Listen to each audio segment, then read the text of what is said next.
you to do wrong things. Mr. Speaker, I'm very happy to welcome the two schools from Machakos and from Homa Bay County. Mr. Speaker, my two sisters went to school in Asumbi Girls, so I'm very connected and linked to Asumbi Girls.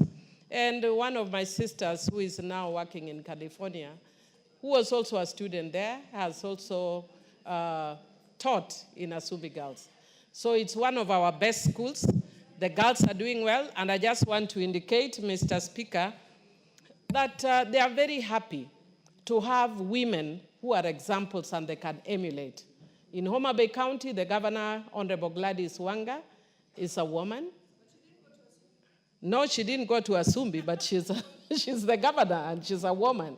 Mr. Speaker, there are a member of parliament who has requested, Mr. Speaker, if she can be allowed. She's been waiting since morning for this school. If she'll be allowed, because she had to run, she's even having a problem with her voice, but she's on her way. So Honorable Lillian Gogo, Honorable Dr. Lillian Gogo, is also a woman. And yours truly, Millie Odhiambo, is also a woman, bad girl. And also the women rep, Honorable Dr. Bensouda, is also a woman. And Honorable Dr. Ivo Barra is also a woman. Mr. Speaker, we have said that people, the men in our constituency, are the ones who will be having problem, because even me, I'm doing my PhD now. So only we will soon just be hearing Peter Kaluma. Martina Wayne. But the rest of us will be Honorable Dr. Millie Odhiambo, Honorable Dr. Ivo Barra, Honorable Dr. Lillian Gogo. There she's come, Mr. Speaker. Otherwise, we are very happy to see the women, in both from Machakos and here. And we want to tell you how far you go is really up to you. It's not dependent on your circumstances. You can overcome. Welcome to the National Assembly. Thank you, Mr. Speaker. I'll have problems because I don't have doctorate yet. I come from Homa Bay. Now that Honorable Lillian Gogo has arrived, members allow me to allow Honorable Dr. Lillian Gogo to welcome the students from our best school in the country, actually. Honorable Lillian, Dr. Lillian Gogo. Do you have doctorate by any chance? No, you are not recognized. Dr. Lillian Gogo, proceed.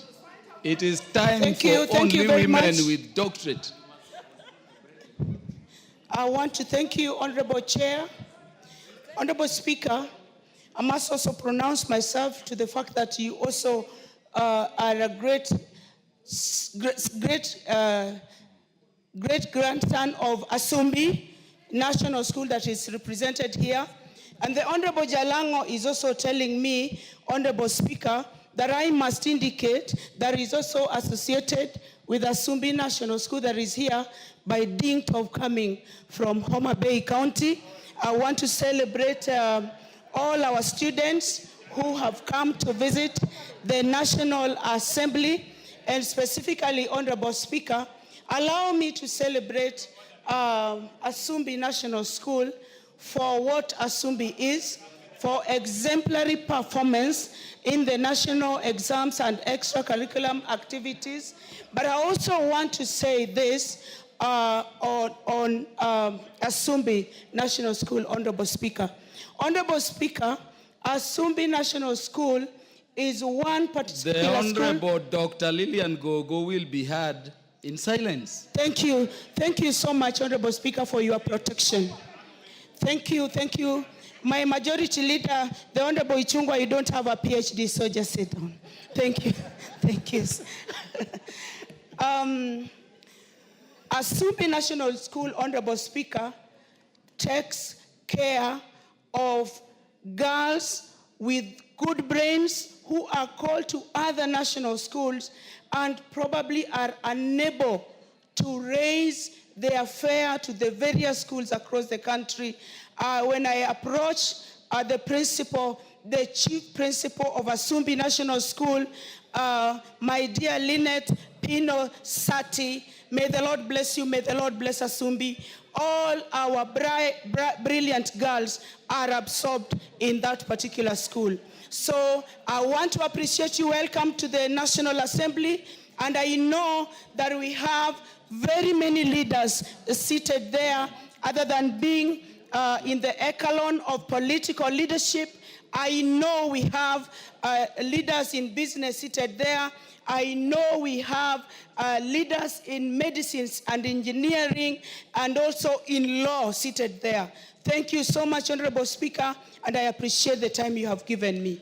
I thank you. What is out of Asumbi order, the karibu. Honorable Gathoni wa Muchamba? Thank you, Mr. Speaker. I raised my hand when my sister and my very good colleague, the Honorable Dr. Lillian Gogo, was submitting. And she alluded to the fact that Honorable Jalango is connected to Asumbi Girls as one of those that are associated. I needed a clarification. Is Honorable Jalango an alumni of Asumbi Girls? We need to be clarified properly, because we are worried if he's an alumni, then things might change in this afternoon. The Honorable Dr. Lillian Gogo, what is the relationship between the Honorable Jalango with Asumbi Girls, our best girls' school?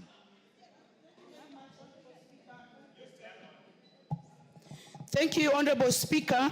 And I want to thank my sister, the Honorable Dr. Gathoni wa Muchamba. She just wanted me also to acknowledge that she also has a PhD, because the floor this afternoon is for PhDs, and she's literally transformed into orange. Welcome to the party of the people. I want to thank you very much. This is how the Honorable Jalango is related to Asumbi National School. I used some very simple English, and I said that he's related to Asumbi National School by dint of coming from Homa Bay. I think that is the English that she did not get. But the Honorable Jalango comes from Homa Bay County, where Asumbi is located. And Asumbi National School is only 20 kilometers from Homa Bay town. I thank you, Honorable Speaker.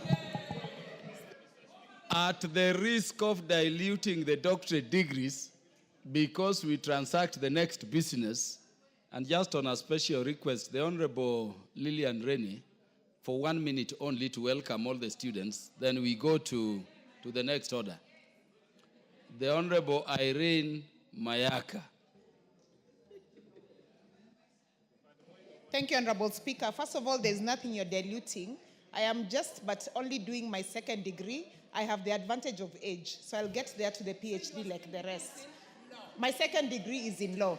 But Honorable Speaker, I want to just do a special welcome to the students who are here, and especially Asumbi Girls, and to my niece, who is part of the team, Amara Aluodo, who I have known since she was 7 days old. So because I know she is also wants to come here one day and be a member of parliament, I just want to wish her and all the others the very best. She is now doing her Form 4, about to sit for exams. So all the best to all of them, and we appreciate you girls. And don't worry, we'll get there. Doctorates, it's coming. Yeah, honorable members, you allow the House to debate Asumbi and the schools. I know we will debate up to tomorrow, because there is a way we are connected. We are all connected to Asumbi. I want us, therefore, to transact business. Does Honorable Jalango have PhD? Yeah, then you can proceed for 1 minute only.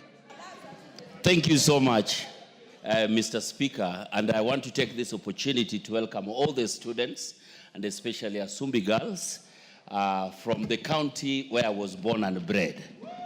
I went to Lake Primary School, where so many girls from Lake Primary School, Homa Bay, went and joined the Honorable Asumbi girls. Now, this was the school that most girls dreamt to go from the county. And they have continued to excel in the exams and show the same spirit that we had those days. And We hope that they will continue the same. And one message that I want to tell them is that it does not matter where you come from. You know how Homa Bay was then. Honorable Mili can tell you, we grew up in Homa Bay together. And a lady or a girl going to a Sumbi girl was a prestigious thing. It is still prestigious and it will always be. Welcome, my girls from Asumbi Girls. Karibuni sana to the assembly. Asante. Well, all visiting schools and students are welcome to the house during their learning tour. Call the next order now. Order number 12, the Virtual Asset Service Providers Bill, National Assembly Bill number 15 of 2025. Second reading. Mover. Honorable Speaker, before I move the bill for second reading is again to take this time also to welcome these great girls to National Assembly and also to inform them as the great county of Nakuru. We are also bestowed and gifted with very many elected women leaders, starting from the Honorable Martha Wangari, the MP for Gilgil, the Honorable Jane Kihara, MP for Naivasha, the Honorable Irene Murembo, the MP for Bahati, the Honorable Charity Kathambi, the MP for Njoro, our Governor Susan Kihika, our Senator Tabitha Keroche. They call us the county of girls. So it is to show you that women have power and they can fight alongside men and win seats. So even for you, emulate from the great ladies of Homa Bay and the great ladies of Nakuru, and I'm confident that you'll become great leaders in this Republic of Kenya. And to caution our brothers and sisters from Central Kenya, when it is an issue of grammar, we need to be very careful not to pick a fight with our brothers and sisters from the lakeside, because we will lose that fight for sure. Honorable Speaker, I beg to move that the Virtual Assets Providers Bill, National Assembly number 15 of 2025, be now read a second time. Yes, as Honorable Mushomba has witnessed at the floor of this House this afternoon. Honorable Speaker, this bill was published on the 17th of March and given to the Departmental Committee of Finance and National Planning for its consideration. Honorable Speaker, before I get to the nitty-gritties, I want to share with you a few leading quotes from business people across the world. Warren Fink, the CEO of BlackRock, reminds us that virtual assets are reshaping the entire financial landscape, and there is a huge opportunities for interactions. Again, one of the most respected names in this particular space is one David Solomon, who says that cryptocurrencies have defined what it means to store and transfer value. Honorable Speaker, it's important to mention that Kenya is ranked number 3 in Africa on on-chain weighted transaction volume. In the last 1 year, Kenya traded $2 billion in decentralized protocols, liquidity aggregation, and synthetic platforms this year, Honorable Speaker. We have approximately 6.1 million users who use EV capabilities, chain tokens, bridges, wrapped BTCs, gas abstracted stablecoins, and ZK roll-up deployment, Honorable Speaker. We have a potential in this space to generate at least $1 billion in terms of foreign direct investment.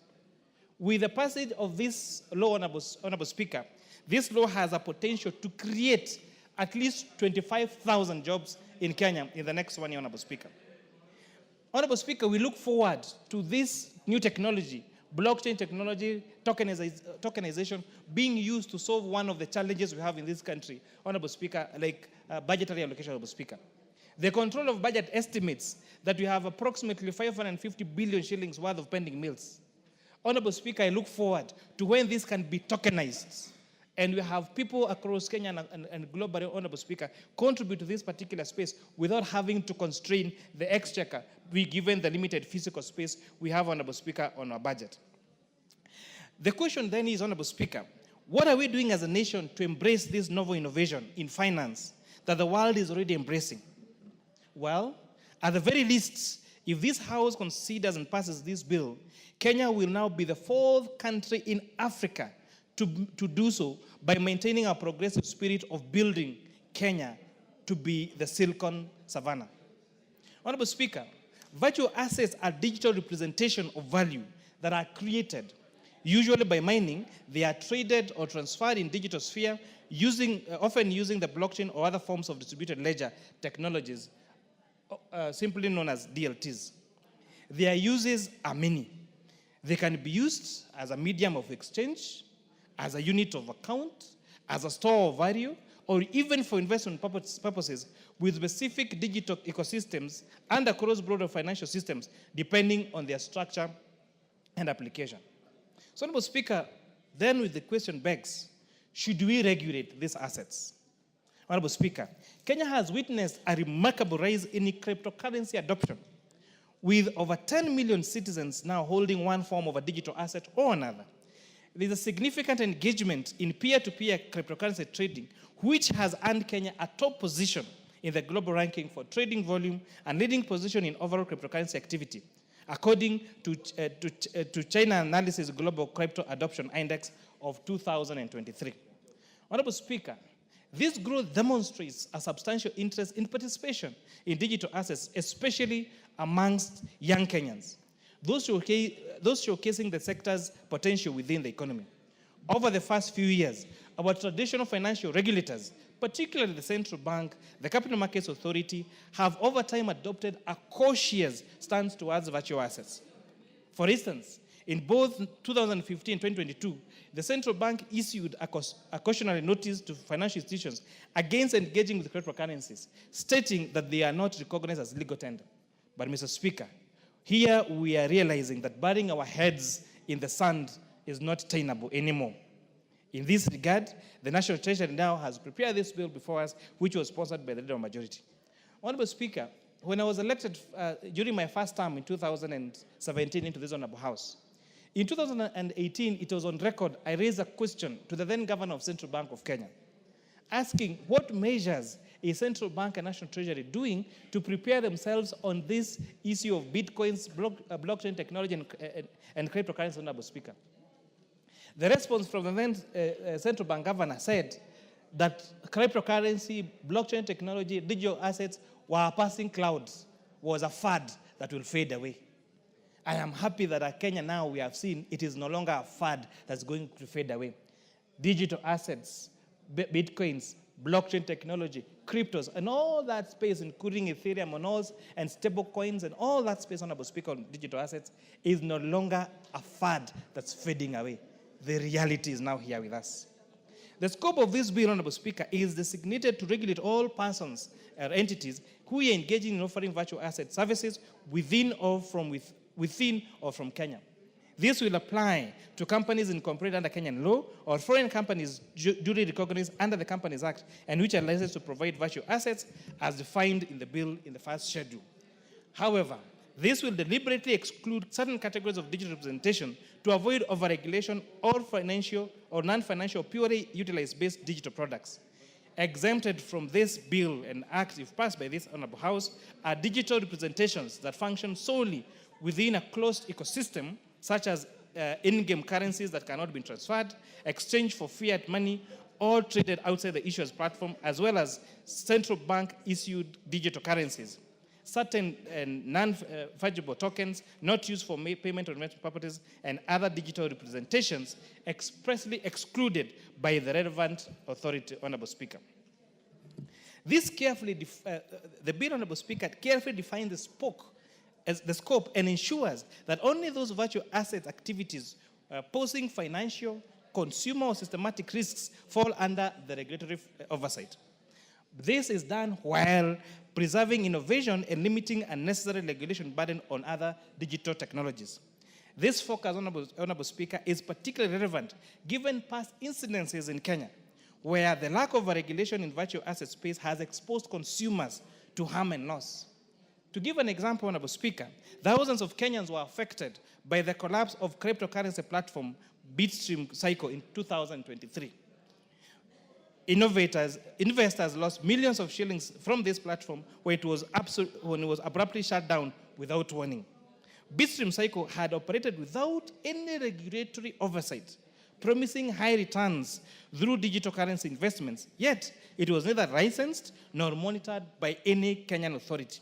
Such cases highlight the dangers of unregulated virtual assets services and demonstrates the need for clear legal framework like the one the bill is introducing to make sure we safeguard the funds of the members of the public.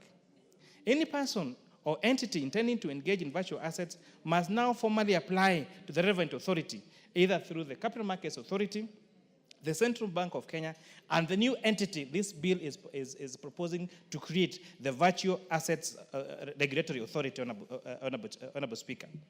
This bill will form strong emphasis on the prevention and management of conflict of interest among licensed virtual asset providers,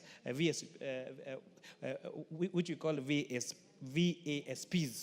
Under this bill, VASP are required to establish and maintain effective internal policies and procedures designed to identify, to mitigate, and manage potential actual conflict of interest that may arise, for example, and are required to report this to the authority and the regulator, Honorable Speaker.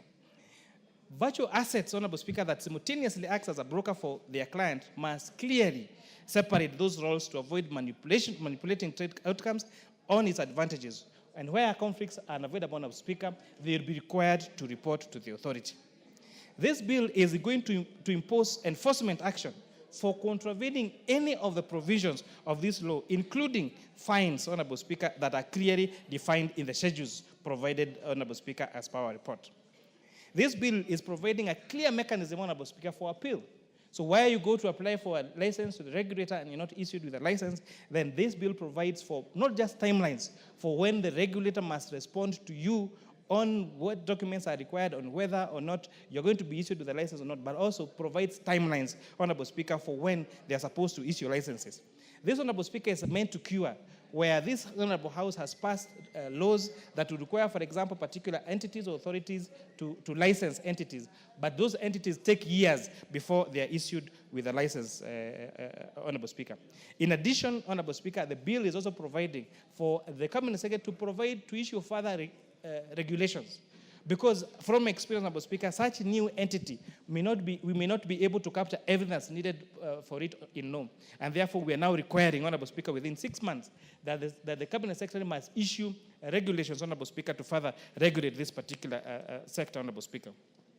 One of the most significant advantages that we're going to experience with blockchain technology is its decentralized nature. Unlike, Honorable Speaker, traditional financial systems that rely on central authorities, blockchain operates on a distributed ledger maintained by a network of nodes. This decentralization reduces the risk of single points of failure and enhances the security and resilience of financial systems. Kraken, for example, one of the global leaders, has partnered with DeFi Development Corp to tokenize shares on the Solana blockchain, which is demonstrating the potential of decentralized finance to integrate traditional assets in the blockchain ecosystems. Mr. Speaker, I am hoping that this bill will make this reality in Kenya. Blockchain transparency is another critical feature that is that sets it apart from conventional financial systems. Honorable Speaker, every transaction on a blockchain is recorded on a public ledger, which can be audited by anyone. This transparency helps to build trust among users and reduces the potential for fraud and corruption. By tokenizing government securities, platforms like Coinbase can provide real-time visibility into the ownership, the transfer of these assets, and therefore enhance trust and accountability. I hope one day we get to be a country where we can use these particular entities, Honorable Speaker, to safeguard even our public assets. Honorable Speaker, things like the faking and the issuing of duplicate title deeds, Honorable Speaker, can be easily resolved using blockchain technology, where any attempt to change title deed, Honorable Speaker, of any particular property can easily be notified. No, it can easily be detected because it will be impossible to do so using, Honorable Speaker, the blockchain technology that exists. The immutability of blockchain records ensure that once a transaction is recorded, it cannot be altered or deleted. This feature is very crucial in maintaining the integrity of financial records and prevents tampering. Soon, we will need to discuss amending our land network, Honorable Speaker, having our procurement laws and our procurement processes use blockchain technology so that we ensure that the fraud that is used, Honorable Speaker, in our procurement systems is not done. And this is possible using blockchain technology. This legislation is to democratize access to investment opportunities through access to tokenized investment tools. By breaking down assets into smaller, more affordable units, tokenization allows a broader range of investors to participate in markets that are previously inaccessible. Honorable Speaker, for example, for you to own a parcel of land in Kenya, you need to own the whole piece of land. Using tokenization, it will therefore now be possible for Kenyans across the economical, Honorable Speaker, to own part of that property and gain, Honorable Speaker, profit from that particular interest, Honorable Speaker. For now, for you to buy a piece of land, you probably need to buy a 50 by 100 or 1 acre or 1 hectare, whatever it is, Honorable Speaker. But using tokenization, it is possible to have this land being accessible to young people in this country, Honorable Speaker, through those small units and have them get a considerable return, Honorable Speaker, on the investment. The efficiency of this blockchain is another compelling advantage that as a country we should tap to. Traditional financial transactions often involve multiple intermediaries, leading to delays and increased costs.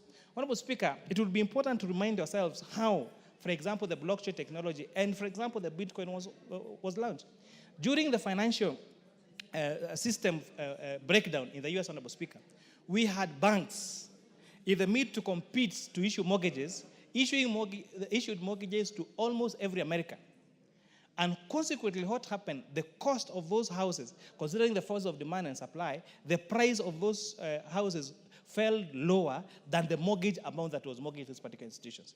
And therefore, Honorable Speaker, this led to the collapse of the entire financial system in the United States of America, Honorable Speaker. And this is what now these young people who are accountants, financial analysts, and computer scientists wondered, how can we preserve value for assets without necessarily, Honorable Speaker, having to use intermediaries? This particular technology that we're talking about, this digital assets, Honorable Speaker, is now providing that space where you will no longer need an intermediary, Honorable Speaker, to store value for your asset. And Honorable Speaker, is going to reduce all the fraud that occurs in that particular space, Honorable Speaker. This technology will support development for what we call smart contracts, which are self-executing contracts with the terms of the agreement directly written into a code. Smart contracts can automate various financial processes and reduce the need for manual intervention and minimize the risk of human error. As we style ourselves as a Silicon Valley, we need to enable this framework, Honorable Speaker, and this is our opportunity. Honorable Speaker, one of the issues that we see, matters of litigation across the country, is in terms of contracts that are not being honored. Now, using this technology, Honorable Speaker, we can have smart contracts, Honorable Speaker, that get to mature, and whatever is supposed to be executed is executed through technology, Honorable Speaker, without having to have any human intervention, and therefore this will even reduce the litigation that goes around in our court system, Honorable Speaker, for unhonored contracts. I don't want to belabor the point anymore, but let me underscore that the potential for innovation in blockchain technology is vast and will create immense opportunities for our economy, including creation of jobs. As the opportunity continues to evolve, new applications and use cases are emerging. For example, the integration of blockchain with other technologies such as artificial intelligence and Internet of Things are creating new opportunities for financial innovation, and as a nation, we should not be left behind. This regulatory framework, landscape, Honorable Speaker, for blockchain and virtual assets is evolving. Now, governments and regulatory bodies are increasingly recognize the potential use of these technologies. In Africa, as I said, we'll be the 4th nation to pass this law. And I call upon this House to support the bill and the amendments that this committee is going to bring to the House. Honorable Speaker, One Wall Street CEO, Jamie Dimon, said that the blockchain is a financial challenge of our time. It is going to change the way our financial world operates. A few years ago, Honorable Speaker, few people sat and discussed the creation of M-Pesa. And the then Vodacom, Honorable Speaker, said, it is impossible. Everyone uses bank, relies on the banking system, and we cannot have money being transferred through phones. Apart from a few people who were in that room, the likes of Michael Joseph and others that improve on that technology said, no, it is possible. A few young Kenyans were tasked to create that platform. And now, much more money is traded, is exchanged on M-Pesa than any other financial system in Kenya. Blockchain technology, virtual assets, is the new M-Pesa. A lot of transactions globally are not now happening through the traditional banking systems. They're not happening through mobile exchanges. They're happening through virtual assets. And I hope and pray that this honorable house will make Kenya to lead so that we attract FDI for institutions to come up and set up in Kenya and expand to the rest of Africa, making Kenya the Silicon Valley of virtual assets, Honorable Speaker. Let us not be scared of new technologies. Let us not be afraid of these new technologies. Let's embrace them, let's promote them, let's support them, and make sure that you are not left behind by the rest of the world. With those many remarks, I beg to move and request my senior, the leader of Majority Party, and the great member for the great people of Kikuyu constituency to second. Thank you, Honorable Speaker. Leader of Majority. Thank you, Honorable Speaker. Honorable Speaker, I rise to second this virtual assets service providers bill, and has been ably moved by the chair of the Finance and National Planning Committee that considered this bill. Honorable Speaker, as you have said, Kenya is indeed a beacon of innovation and growth in Africa in the sector of financial services. And indeed, as the chair has alluded, M-Pesa is such one example of financial inclusion services in the financial services sector, where Kenya has not just become a beacon of innovation, but became a focus point for the entire world. Even before the Americas, the Silicon Valley, and India and other countries moved into mobile money transfers, Kenya led the way, Honorable Speaker. And therefore, Honorable Speaker, we cannot afford to be left behind in the space of virtual assets, Honorable Speaker. And therefore, it is important, Honorable Speaker, that we have a legal framework that will form the basis of regulation or the regulatory work of the virtual assets themselves, the regulation of virtual assets systems, and also the service providers of virtual assets, Honorable Speaker. Honorable Speaker, Kenya has witnessed increased adoption and use of virtual assets, particularly in payments and investments over the years. And these assets present very good opportunities to promote digital finance, boost commerce, especially e-commerce, and even create a new class of digital jobs, Honorable Speaker, and our young, innovative young men and women in our universities and those graduating from our middle-level technical colleges and technology colleges have an opportunity to explore the digital jobs that come with this virtual assets, Honorable Speaker. Unfortunately, Honorable Speaker, the benefits of these virtual assets have also been challenged by cybersecurity risks, data privacy risks, fraud, and scams in the country. Honorable Speaker, the best case example is a WorldCoin episode about, was it a year or 2 years ago? And remember, Honorable Speaker, the hula baloo that was there at KICC with WorldCoin and Bitcoin. But Honorable Speaker, those are the challenges that will come with these virtual assets. Questions that touch on not just cybersecurity, but also data privacy. And you remember the challenges then with WorldCoin was on data privacy. And the challenges that were there in where are you taking these data that you're collecting, including the things we're getting from people's eyes. And a lot of private data, Honorable Speaker. And therefore, such issues, challenges with data privacy, cybersecurity risks, fraud, and what are outright scams, because a lot of Kenyans, again, have been scammed, being told we are selling you Bitcoins. Some that are just Ponzi games that are sponsored by innovative people in the fraud industry, because also fraud is a very huge industry, Honorable Speaker. And you know, many of those people, including some, Honorable Speaker, who are in our space, who are involved in what has been christened the wash. The wash industry, Honorable Speaker, you know, was a very big industry and has been a big industry. And these people are now graduating in the wash business into the virtual assets industry, Honorable Speaker, and scamming very many Kenyans and especially those who are after a quick shilling or a quick buck get scammed, Honorable Speaker. And it's therefore important that we have a legal and regulatory framework that relates to the use of virtual assets and related activities in the country, so that we stem this fraud, the challenges on data privacy, fraud, and cyber security risks, Honorable Speaker. Honorable Speaker, in December 2015, the Central Bank of Kenya issued a public notice cautioning the public against virtual currencies such as Bitcoin, citing the risks in operating in an unregulated environment.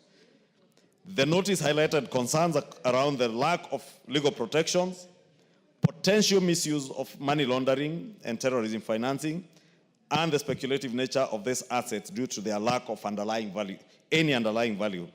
Consequently, Honorable Speaker, the Central Bank of Kenya prohibited all financial institutions from engaging in or facilitating virtual currency transactions through CBK's Banking Circular number 14 of 2015. Honorable Speaker, when I speak about the lack of a regulatory and legal framework, these are challenges that we have lived with. That it took the Central Bank of Kenya through that legal notice, their circular number 14 of 2015, to caution financial institutions from engaging in virtual assets, Honorable Speaker. But truth is, we cannot function in isolation of the rest of the world. These virtual assets are today's reality, Honorable Speaker, and as the chair has said in moving, if M-Pesa some years back was the innovation of the time, then these virtual assets today are innovations that we must be able to live with and create a legal and regulatory framework that will now govern how do financial institutions in our country deal with the virtual assets and their transacting virtual assets, Honorable Speaker. As I said, because these assets have no underlying value. It's not like a piece of land or a car that you can send a valuer to value and tell you this asset is valued for this much, Honorable Speaker. And therefore, it leads to a lot of speculative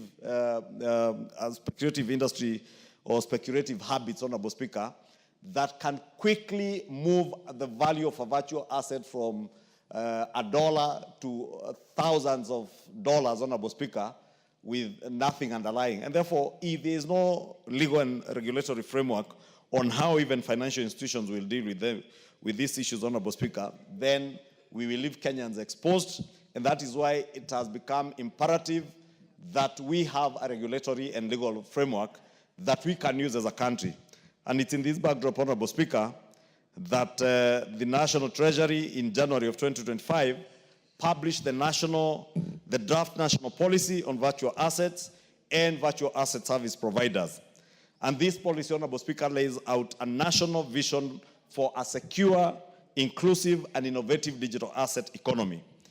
It calls for a coordinated regulatory framework led by the Central Bank of Kenya, the Capital Markets Authority, the Competition Authority, and is grounded on a public-private collaboration, Honorable Speaker, because again, bearing in mind that many of these virtual assets are not assets that are being traded by government or regulated by government in the trade area. But it will call on a multi-pronged approach, Honorable Speaker, where you have the Capital Markets Authority, the Communication Authority, the Competition Authority of Kenya, and also the Capital Markets Authority to have a legal framework and a regulatory one that will then anchor this policy into law. And that is what this bill seeks to do. Therefore, the bill that we have before us, Honorable Speaker, is directly implementing this policy, aiming to bring clarity to operators, protection of consumers, and credibility to Kenya's digital finance ecosystem, as I said, to stem the abuse that has been there. Honorable Speaker, I do not want to go into all the details of the bill because the chair has clearly elaborated on what is provided for in this bill, Honorable Speaker. But, Honorable Speaker, allow me to draw members' attention to Part 2 of this bill, which designates the Capital Markets Authority, the Central Bank of Kenya, and any other public body approved by the Cabinet Secretary as the relevant regulatory bodies, which will now be mandated to license the virtual asset service providers and regulate, supervise, and monitor promoters of virtual assets offering, those offering virtual assets, Honorable Speaker. Part 3, Honorable Speaker, also creates a system or provides for a system where there will be mandatory licensing of persons and businesses by the relevant regulatory authorities under the Act, whether it is the Central Bank of Kenya, Honorable Speaker, the Competition, the Capital Markets Authority, or any other relevant regulatory body that you have to license persons. So that, Honorable Speaker, will stem the culture that has been there. I have seen young people who have just finished college, Honorable Speaker, purporting to sell virtual assets and trade in them, but nobody was regulating them. Those that are doing online marketing of these things, and you know, because they are very tech savvy and very good in digital marketing online, they are able to rope in very many people within a very quick period, collect a lot of money from people, then within a short time the whole thing collapses and Kenyans innocently lose their money. And Kenyans have been accusing government, asking government, what have you been doing? Honorable Speaker, this is what government is doing now to make sure that there is a legal framework. You know who ought, if you are trading, for instance, in Forex, because there are many people dealing with Forex trading online and are not licensed by anybody, Honorable Speaker, that you need to be under some regulatory framework. For instance, those trading in Forex are under the regulation of CBK. Those, again, who are dealing with equities, again, they will fall under the Capital Markets Authority or whichever the relevant regulatory body, Honorable Speaker, that will be there. Honorable Speaker, to protect consumers, the bill in Part 4 requires that the virtual asset service providers must maintain adequate safeguards for client assets and obtain appropriate insurance cover. This will ensure that in the event of fraud or operational failure, consumers can receive compensation. And additionally, Honorable Speaker, the virtual asset service providers must also maintain a bank account in Kenya, enabling effective monitoring and oversight. Honorable Speaker, many of the challenges that Kenyans have encountered is, as I said, because of their lack of regulatory framework, it was not clear whether if you send somebody money to purchase a virtual asset, is there a way that in case you wanted to get back your money, you can get it back? And before this bill or before this policy was enacted, there wasn't a framework, Honorable Speaker. And this is what this Part 4 of the bill seeks to do.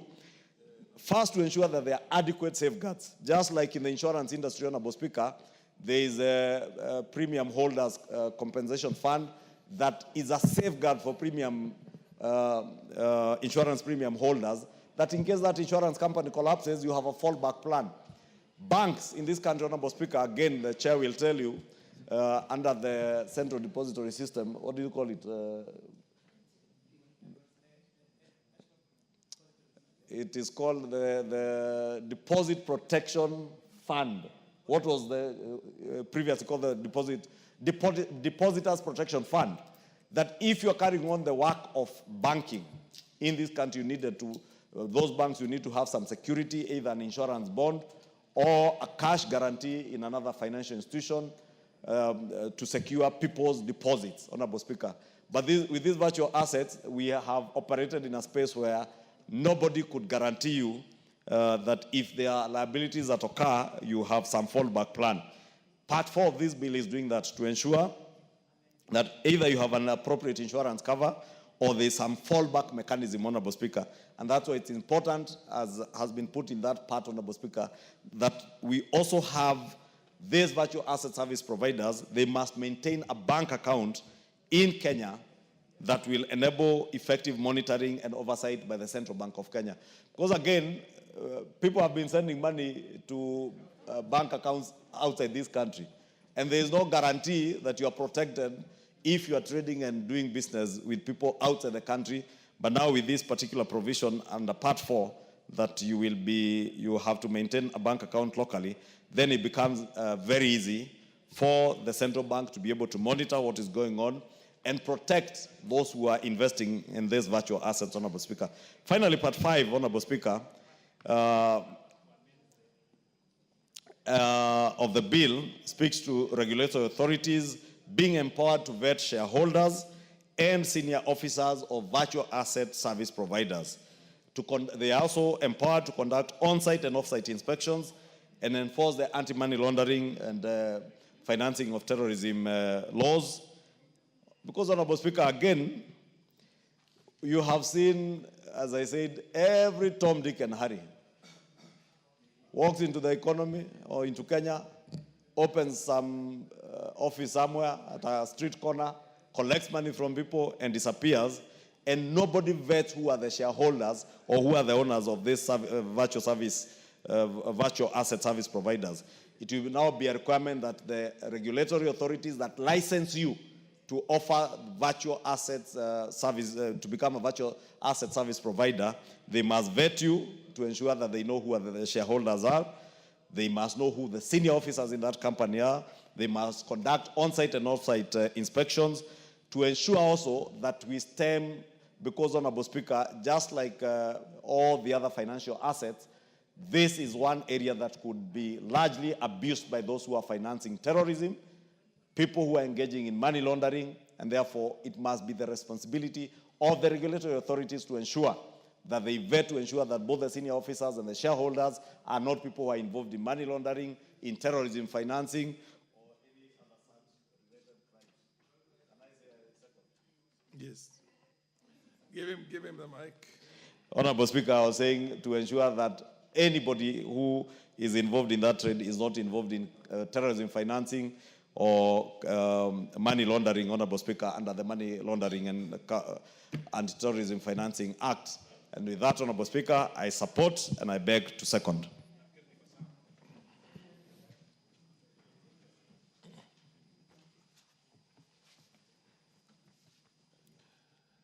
Honorable members, I now propose the question that the Virtual Asset Service Providers Bill, National Assembly Bill number 15 of 2025 be read a second time.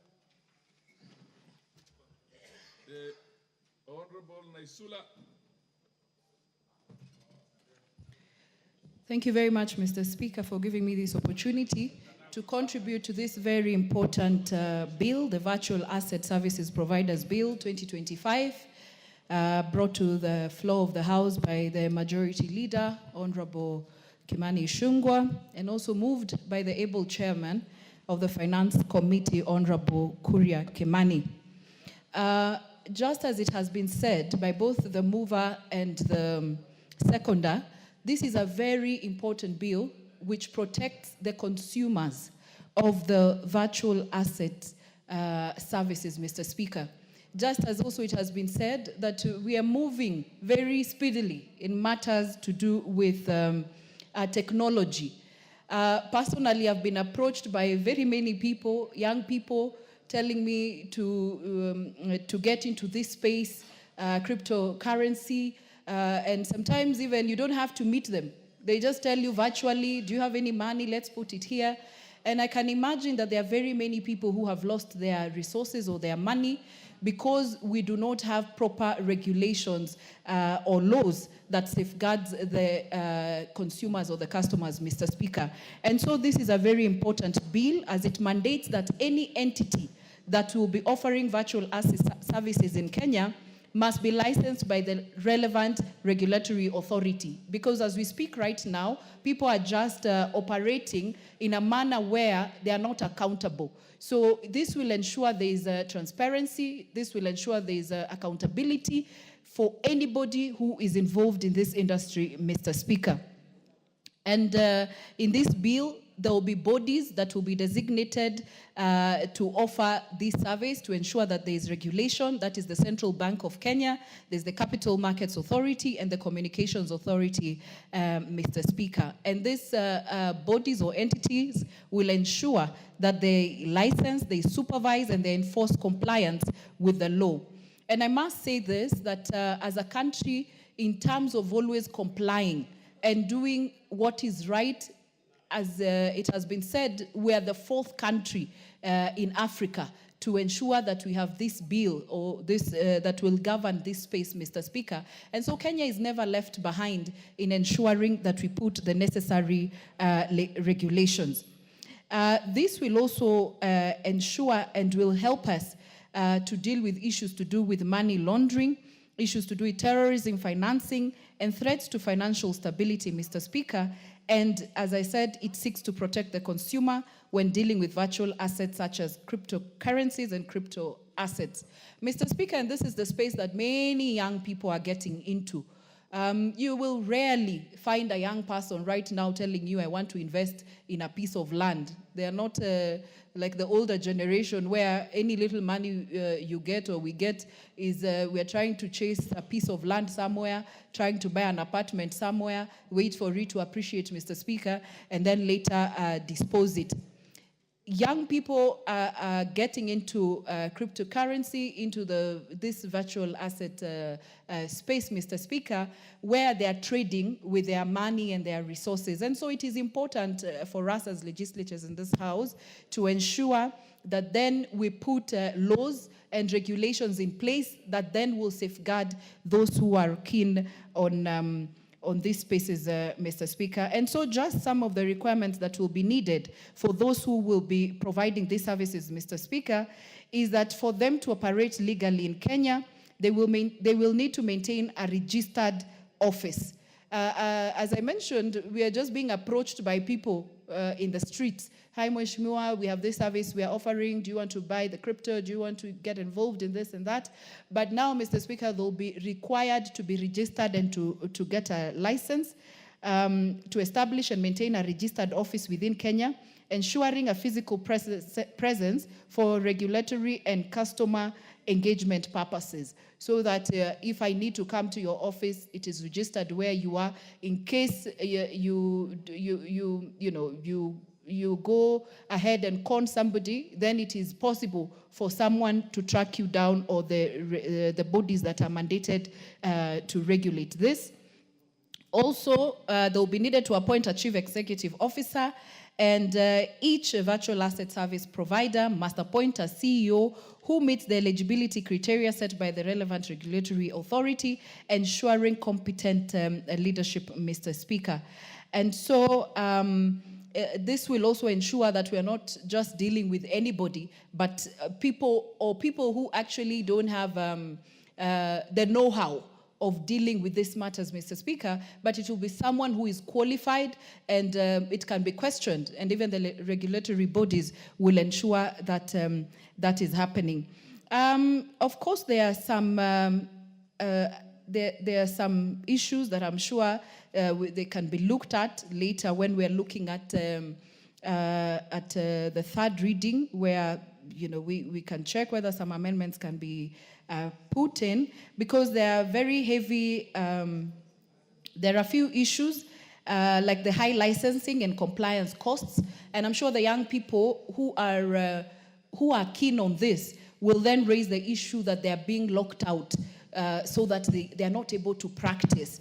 Because the bill requires all virtual asset service providers to undergo extensive licensing procedures, which may be costly and time-consuming. Of course, it's good to have strict and stringent measures, but also when we look at the small startups and the young people who are in this space, Mr. Speaker, it might lock them out, and I don't think that is the whole essence of the bill. And so the small startups may struggle with these financial and bureaucratic burdens, leading to monopolization by the large firms. And so we might want to look at that. And also, there is also the whole issue of extensive customer data collection, which may violate user privacy rights. So, Mr. Speaker, these are some of the things that we might want to look out for as we continue with this bill, Mr. Speaker. But as I come to the conclusion, I want to say that this bill is very, very important because, as I said, it is going to ensure that people who are in the business of the virtual asset service, the virtual assets, and people who are interested in this space will be safeguarded as the consumers and the customers. I do support. The MP for cases. Thank you so much, Mr. Speaker, for recognizing me. And I want to remind my good brother, senior from Endebess, Bukose, that being a member of the committee, I would be very much happy to get an opportunity like this one so that I can still weigh more on the information that we were able to derive from engaging the stakeholder. Mr. Speaker, true to say, the market is dynamic. And I want to appreciate this country for recognizing that there are some things that you cannot change. We say change is constant K. And one of the change we cannot avoid is the aspect that the market is changing. Where the whole world is shifting, it has come from ages. It came from the steel money, stable coins. It came to the paper money. Now we are in the card money. We've come to the digital money now where we are transacting digitally like M-Pesa, and name all of that. But as we are talking now, it has also shifted further beyond there to the virtual asset, where what is happening in the market, you store your value in an asset that is not visible. But the funny thing, or something that astonishes, when we engage the stakeholders, we learned a lot that this market has been existing and is huge, very huge. That when we talk of the value that is being transacted, it goes into trillions of US dollars, something that we cannot avoid.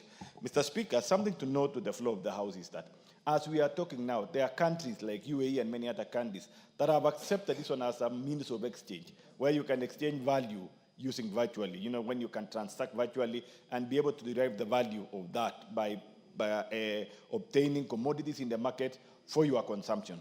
And therefore, Mr. Speaker, this one brought the need that this Kenya country, after adopting it, I can say adopting it in a manner that was not official or in an official manner, but it is in practice because many young Kenyans are in it.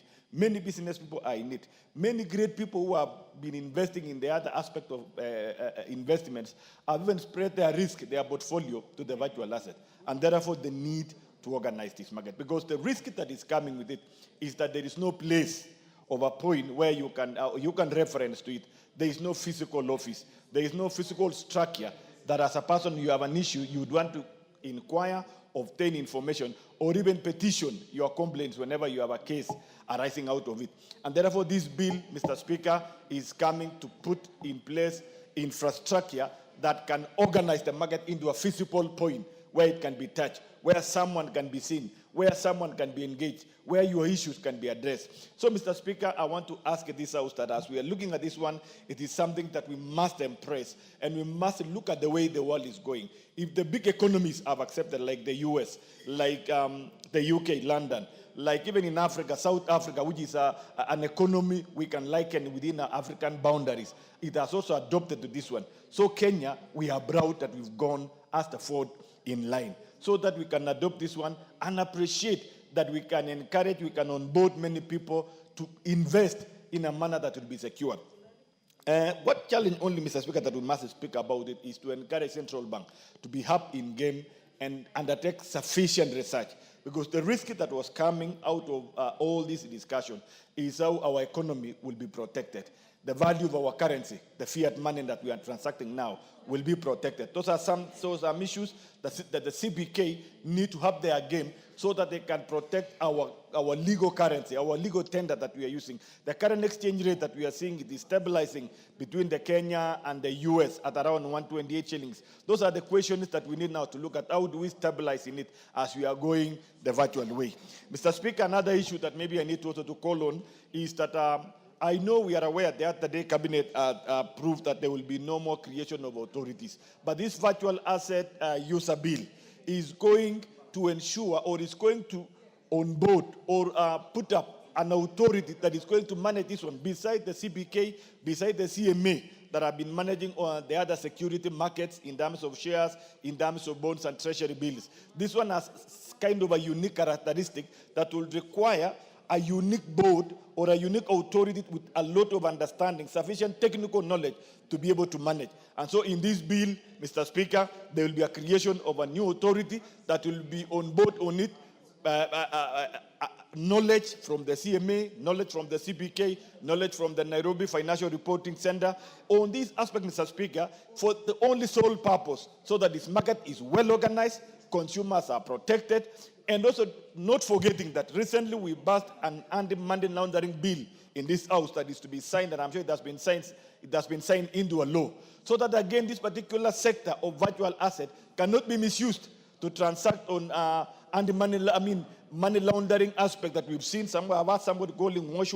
Maybe people can transfer money from another country and illegal money. So these are issues that have to be organized so that we also avoid the issues of money laundering through this particular asset. So that, Mr. Speaker, I want to support it, and I want to give appreciation to my chairman for providing leadership, Honorable Kimani Ichung'wah, and my colleague members of the committee. It was a very difficult question. It was a difficult subject, but I'm happy today that, Mr. Speaker, we are here. But there's something I need to note. Mr. Speaker, there was a challenge we had, and I want to appreciate our team of legal staff. The drafters of these bills, the National Treasury, who gave us the bill. Mr. Speaker, if you saw that bill that we were given, you will really be sorry. Because they gave us a bill like, I don't know who drafted the bill. I'm not aware whether the AG looked at that particular bill. It had a lot of things, it had a lot of repetition, a lot of inconsistent words, a lot of natural words that you cannot be legalized. But I want to appreciate during the third reading, when the chairman will be moving, you'll be able to appreciate amendments in almost every clauses. This is something we want to call through this house, that let them prepare the bill as well when they are submitting to this house, because it gives a lot of work to come and retract instead of looking at the issues that are raised by the stakeholders and moving forward with the bill that is well organized. Thank you so much, Mr. Speaker. The Honorable Minority Whip, followed by the MP for Independence. Thank you, Mr. Speaker, for giving me this opportunity to contribute to this bill. Mr. Speaker, I want to thank the majority leader for bringing this bill, which is very timely, Mr. Speaker. Mr. Speaker, I want to indicate that just as the majority leader was indicated when he was moving, is that the virtual assets are digital presentations of value that are capable of being traded or transferred. And Mr. Speaker, because they are not physical assets, there are many issues that are likely to arise, Mr. Speaker. Mr. Speaker, of course, some of the things that the members have said is the heightened risk of money laundering and terrorist financing, fraud, market manipulation, and operational and cybersecurity vulnerabilities.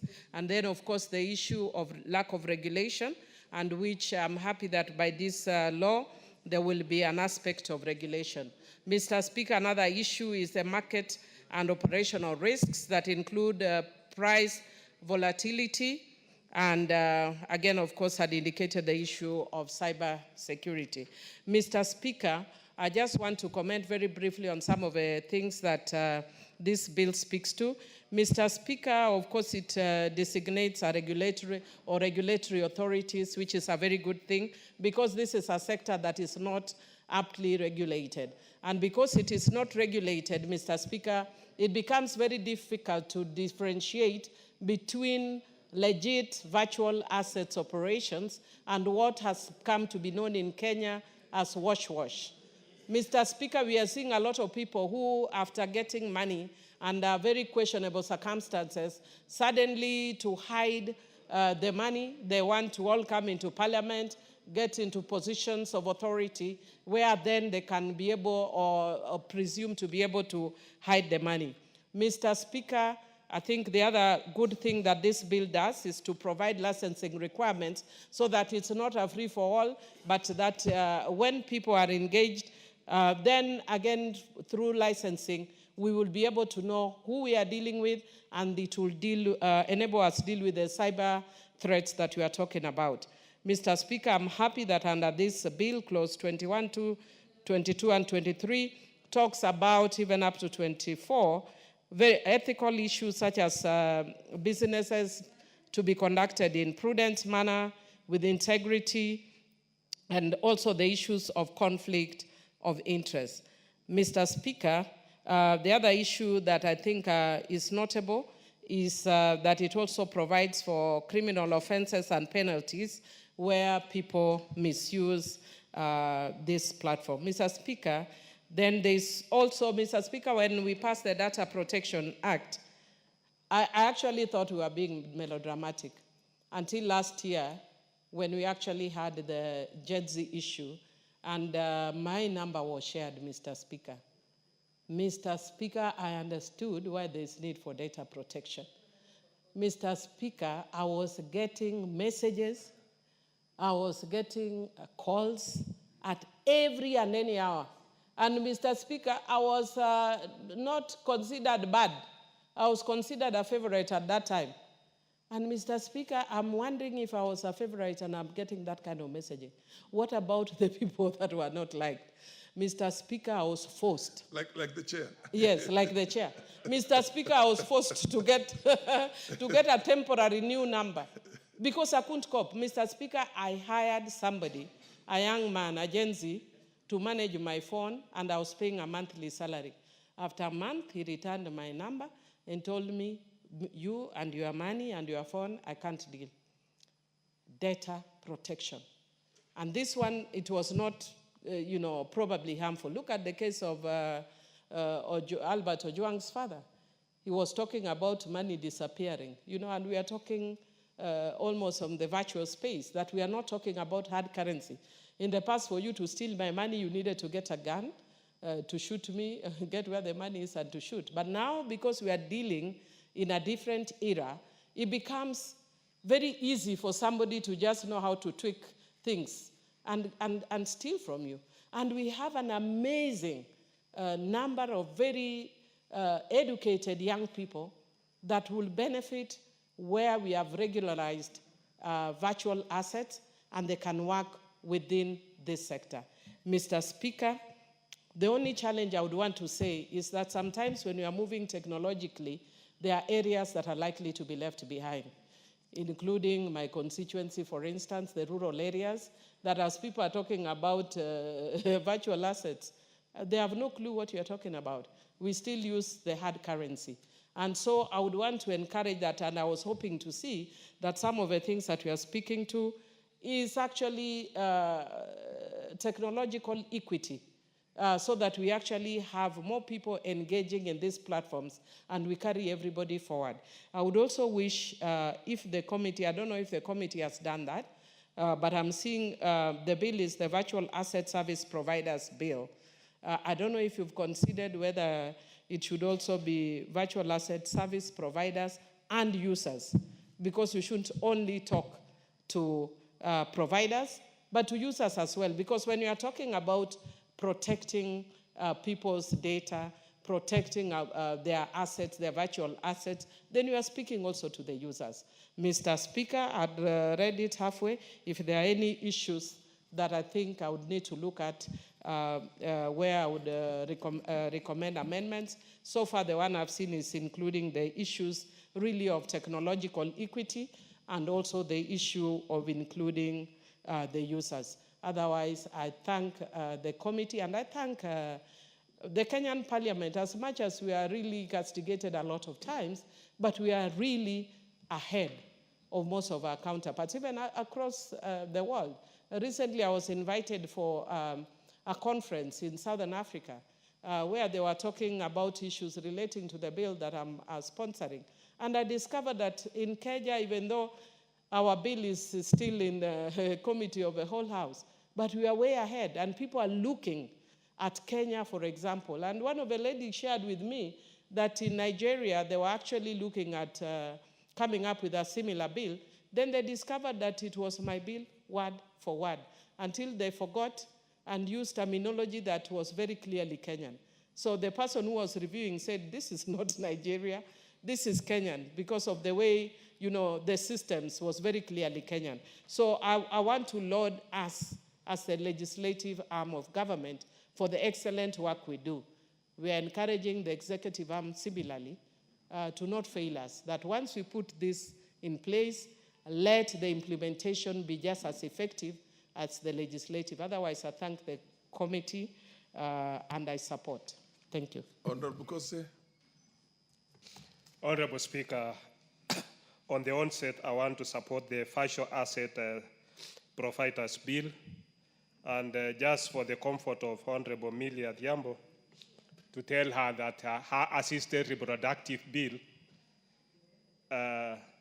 Millie, I'm speaking, I wanted to let you know that your assisted reproductive bill, Uganda is also benchmarking. So we're doing well as Kenya. And even in other areas like in terms of snake venom, Nigeria failed, but I think Kenya, we are on the way to doing that. Honorable Speaker, on the onset, this is a very important bill. And as you are aware, one of the biggest challenges in this region of financial asset service providers is conmanship. Because even when you listen to the committee, I would want it to be made more simpler, because Kenyans should not fear venturing into this field, because it becomes something for elites instead of even farmers. Because when we moved into buying tokens, even for your electricity, we buy tokens for our electricity.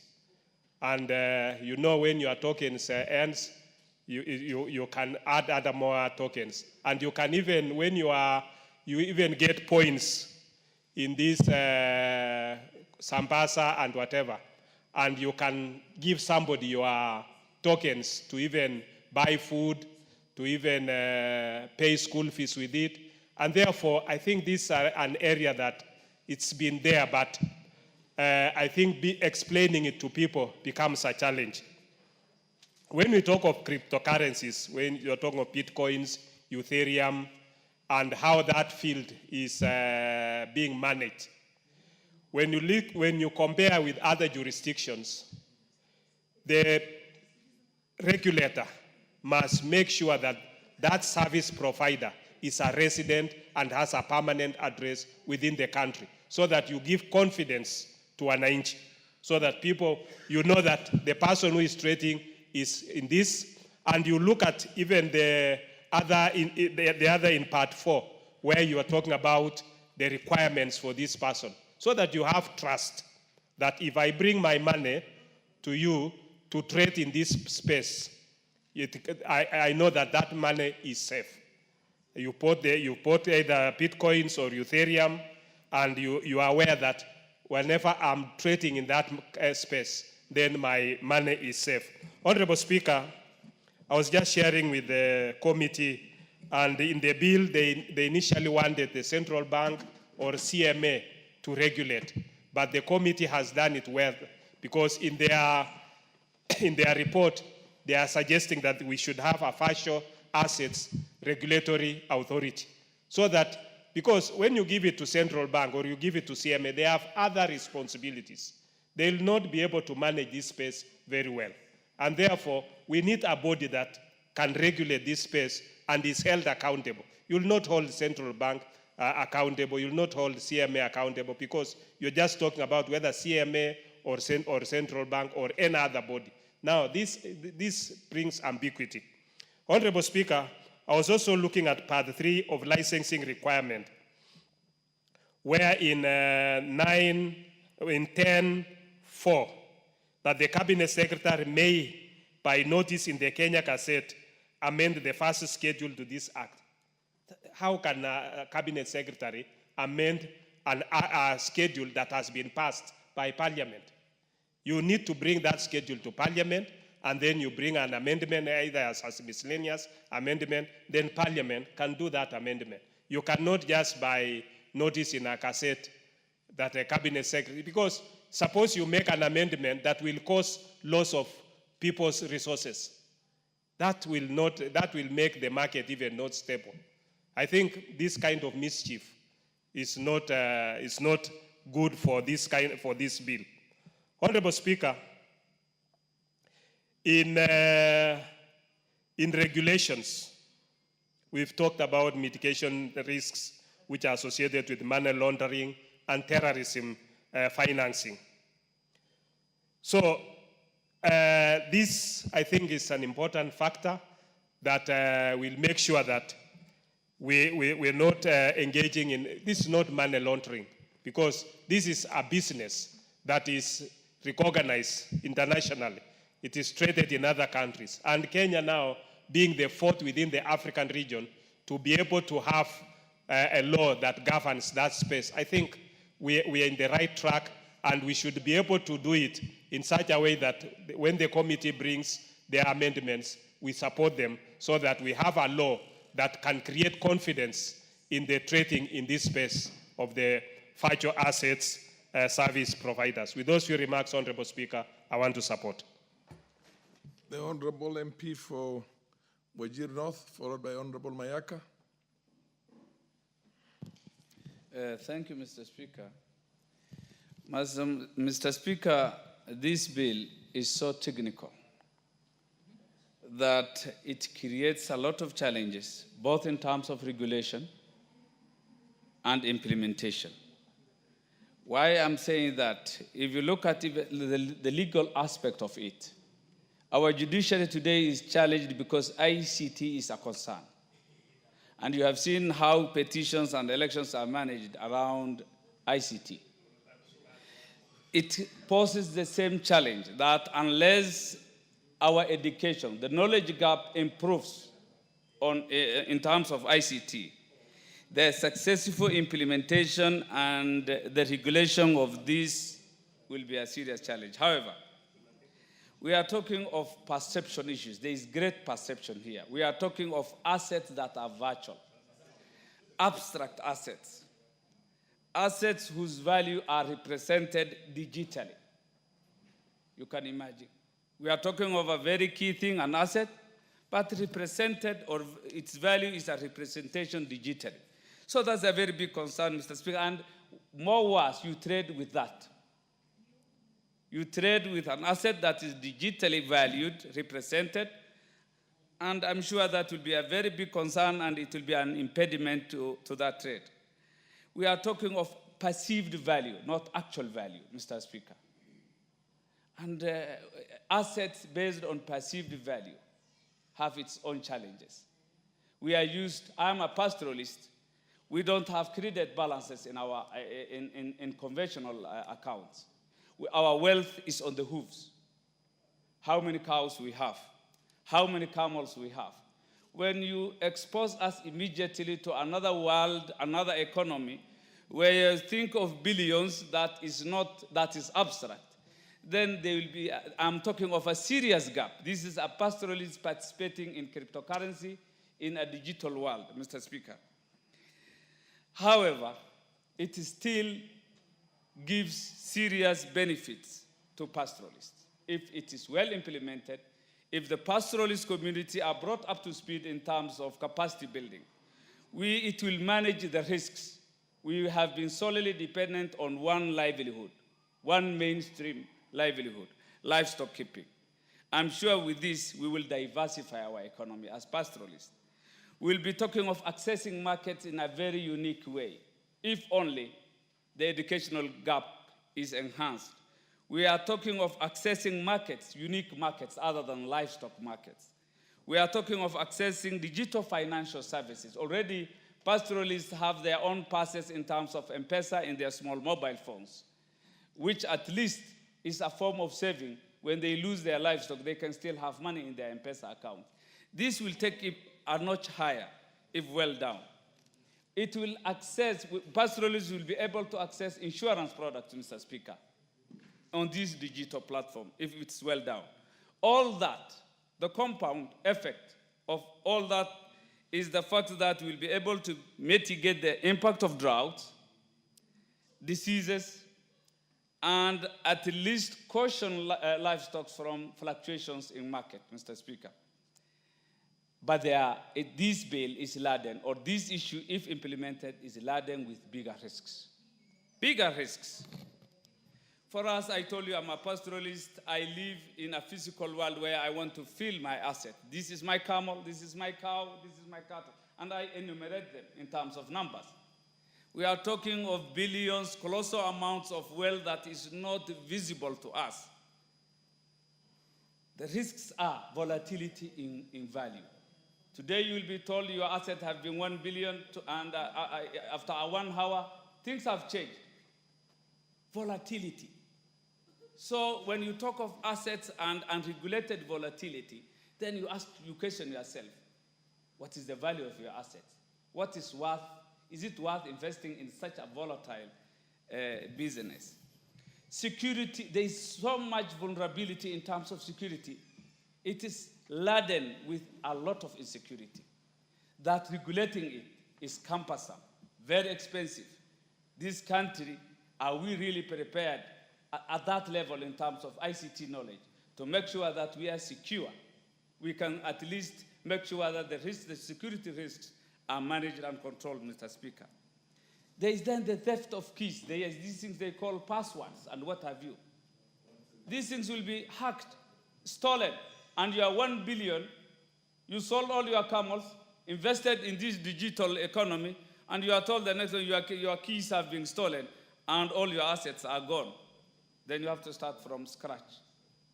There is that challenge. Fraud.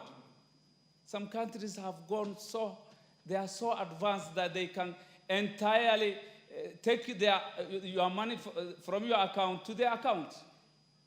Fraudsters, scammers have to be dealt with in a serious way.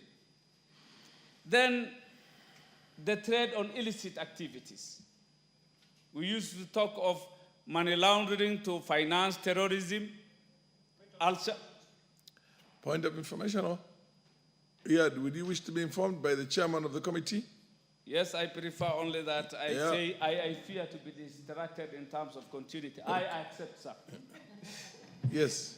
So, Honorable Speaker, I'd like to inform the member, I'm really liking the contribution he's making, and this is the whole objective of this bill, to regulate that particular space, so that that pastoralist who may sell their cows, who can now sell their cows, trade in these virtual assets and loses all the money, and they have no any other recourse. Now, if this Honorable House passes this, then there is a legal recourse that pastoralist can use to recover their money by the measures that are put on this particular bill. Thank you, Honorable Speaker. Mr. Speaker, I do accept, and from the onset I say this is a novel. For the interest of the chair, does that include the volatility in the markets? Because stock exchanges, they are volatile in the sense that today the share price of a company that you invested in, which is in the US or in the UK, tomorrow it could drop by 50%. Does that cover you against that volatility? The provisions in the piece of legislation we are making right now, will it cover those market dynamics? Yes, Honorable Speaker, one of the things that affect the volatility is factors that what we call, for example, inside trading, which have really strictly been prohibited by this. We have also provided for what we call fiat-based digital currencies, where that virtual asset is actually backed up by a physical asset. And therefore, that volatility is therefore, controlled in that particular sense. So where that some of the technologies, Honorable Speaker, for example, has that once you buy that stable coin, for example, you are allowed to use a key and keep it in a safe somewhere, and you can now use it, Honorable Speaker. And therefore, we have put enough measures to make sure that those fluctuations in price, those vulnerabilities are taken care of by preventing inside trading and by even now recognized stable currencies and having a fiat-based virtual assets and physical-based or physical assets-backed digital assets. Mr. Speaker, from the beginning, I did appreciate the novel thinking that went into this bill. But what I'm questioning is the timing, the practicability. I represent the owners of livestock. I am a camel herder myself. I keep cows, goats. How do we interface the pastoralist economy to this digital economy? That is my concern. And all I have been putting forward, proposing, are the risks, inherent risks, that may kill this wonderful idea if it is not taken care of. So, knowledge gap is one of the other issues, Mr. Speaker. Knowledge gap. Forget even about the pastoralists. The common Kenyan, the hustler, Kenyans, 80% of them need to know before we talk of this asset. I am afraid we are developing a bill for a monopoly, for one or two providers, a monopoly kind of. What used to be kind of Kenya Post and Telecommunication Corporation. We are better off. We have Safaricom and others these days. So it's like, people sitting down and trying to come up with a bill that may benefit one or two. I'm sorry, time is up, Mr. Speaker. And the last thing, Mr. Speaker, there is a lack of traditional investor protection. Initially, you used to have collateral. You would have some things. Even insurance will be at paying to make sure that they cover these things, this kind of business. So if those challenges can be addressed, if our concerns from a pastoralist eye can be handled, the idea is good. It is progressive, but it may die because of practicability. I reluctantly support. The Honorable Mayaka. Thank you, Honorable Speaker. Honorable Speaker, I stand to support this bill, the Virtual Asset Service Providers Bill of 2025. And Honorable Speaker, I'm very elated that we finally have this bill in place because, and the Chair of Finance will remember this, that earlier last year, I'd actually sought a statement from the committee for us to be able to recognize cryptocurrency as a legal tender in this country. And for me, why this is very important is the fact that it's not only looking at cryptocurrency, but it's also looking at all other virtual assets, including gaming tokens, governance tokens, and the NFTs, which are quite popular. Honorable Speaker, I just want to, first of all, just make this comment, and this is to the Honorable Member who just spoke, that when you look at a comparison between virtual assets and the future of things and where the direction the world is taking, right now, in some countries, people are even buying air tickets with cryptocurrencies and other tokens. And it doesn't mean that if you are trading in other things that you cannot convert whatever assets you have, even if it's the traditional assets, into the cryptocurrency or the virtual asset space for you to be able to trade. So as a country, we shouldn't be averse to new things, to innovations, but rather embrace. But what we are actually doing here is ensuring that we have a safe space where we can navigate this. Honorable Speaker, and this has been said by very many other members who have spoken, is that Kenya is currently an actual hotspot in terms of virtual assets because it is ranked fourth amongst the African countries that are trading in this. We have a lot of Kenyans who are trading in this. And Honorable Speaker, if you look at the 2024 CBK survey, it actually shows that a third of the banks, and especially the banks that are in the top tier, are already ready for this particular asset-related activity. The only thing that they required is to have a legal framework around which they can navigate. Honorable Speaker, also the chain analysis of 2024 ranks Kenya among the 21 out of the 155 countries that are actually ready to adopt virtual assets. Honorable Speaker, looking at the specifics of this particular bill, I'm looking at, first of all, the fact that we are having this in place so that we can prevent money laundering, we can prevent terrorism financing, we can prevent fraud, because yes, as I said, we already have a lot of people that are trading in this space, but one of the things that makes them very averse is the fact that we do not have a legal framework. So this is going to prevent that. Honorable Speaker, part 2 of the bill actually speaks about designation of regulatory authorities. We already have regulatory authorities for traditional assets currently in the country, and so very interesting that they have also incorporated virtual assets into part of the regulation. And what this helps in, Honorable Speaker, is that we do not have to reinvent the wheel. What we can do now that we have this regulation is just plug and play into the already existing regulations. Honorable Speaker, part 3 speaks about licensing requirements. Licensing has been quite a thorny issue to navigate for people who are virtual asset suppliers, because then what everyone is doing is that they are operating in their own space. Some are using regulations that work within other countries and not within Kenya. And so us having our own regulations, licensing requirements really helps us in that space. Part 4 speaks about general obligations of virtual assets. Part 5, prevention of money laundering, which is very important. And as I said, because of the anti-money laundering, because of fraud, this has made a lot of people shy away from actually investing into this particular space. But this now provides them with an environment that will enable them to be encouraged.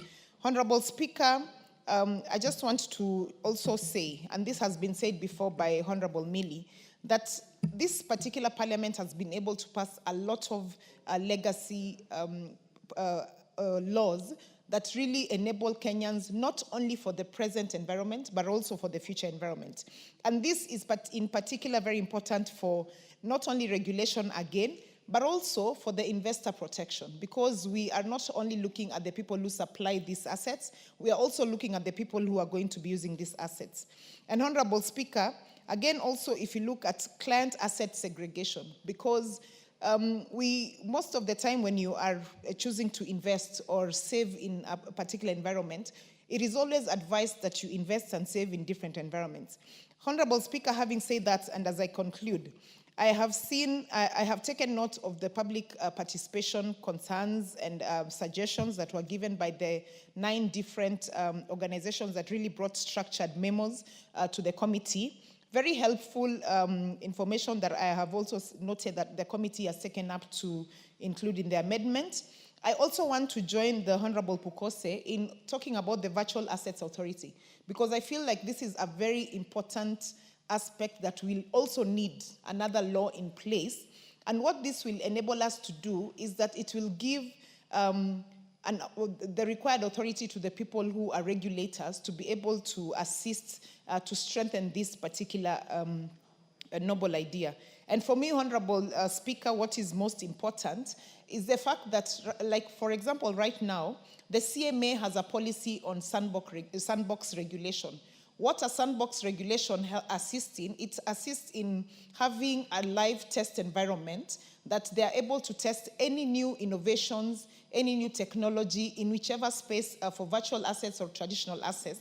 And for us, and for me, what is going to be very important, and I hope the Chair of Finance is listening to this, is that when we come up with the Virtual Assets Authority, is for us to also include the sandbox regulation, which already there's a policy in place, but to actually have a law in place so that it can be able to have the required strength. Having said that, Honorable Speaker, once again, very thankful to the committee for bringing this very important bill to the House. I do hope that the members will support it and we can pass it, and I support with those few remarks. I thank you. The Honorable Kainan, followed by the Honorable Passaris. Esther. Thank you, Mr. Speaker. Mr. Speaker, as I reflected on what to say on this very important bill generated by my former committee, I went back to my dictionary and looked at the Maslow's hierarchy of needs. So, Speaker, in that particular diagram, if you look at now, the highest level is super self-actualized. In the Kenya context today, Mr. Speaker, for you and me, we're still struggling even to define what the traditional financial system dominated by fiat currency is. But other Kenyans, by the grace of our democracy, have moved ahead. And I want to just look at the structure of the Kenyan society, the kind of representation, the face that we have. And right now, they have moved from the traditional financial asset system, dominated by fiat currencies, to this virtual asset system, Mr. Speaker, that will be dominated by cryptocurrencies, the non-fungible tokens, the gaming tokens, Mr. Speaker, government tokens, and many other activities that are Greek to you and me who represent a traditional society. And Mr. Speaker, what comes to my mind, this is very good. This is very progressive. But equally, we must also be very careful not to be ebbing what other people have done. We must legislate to conform to the societal needs of the people that we represent. And that's critical, because that's the work of being legislator.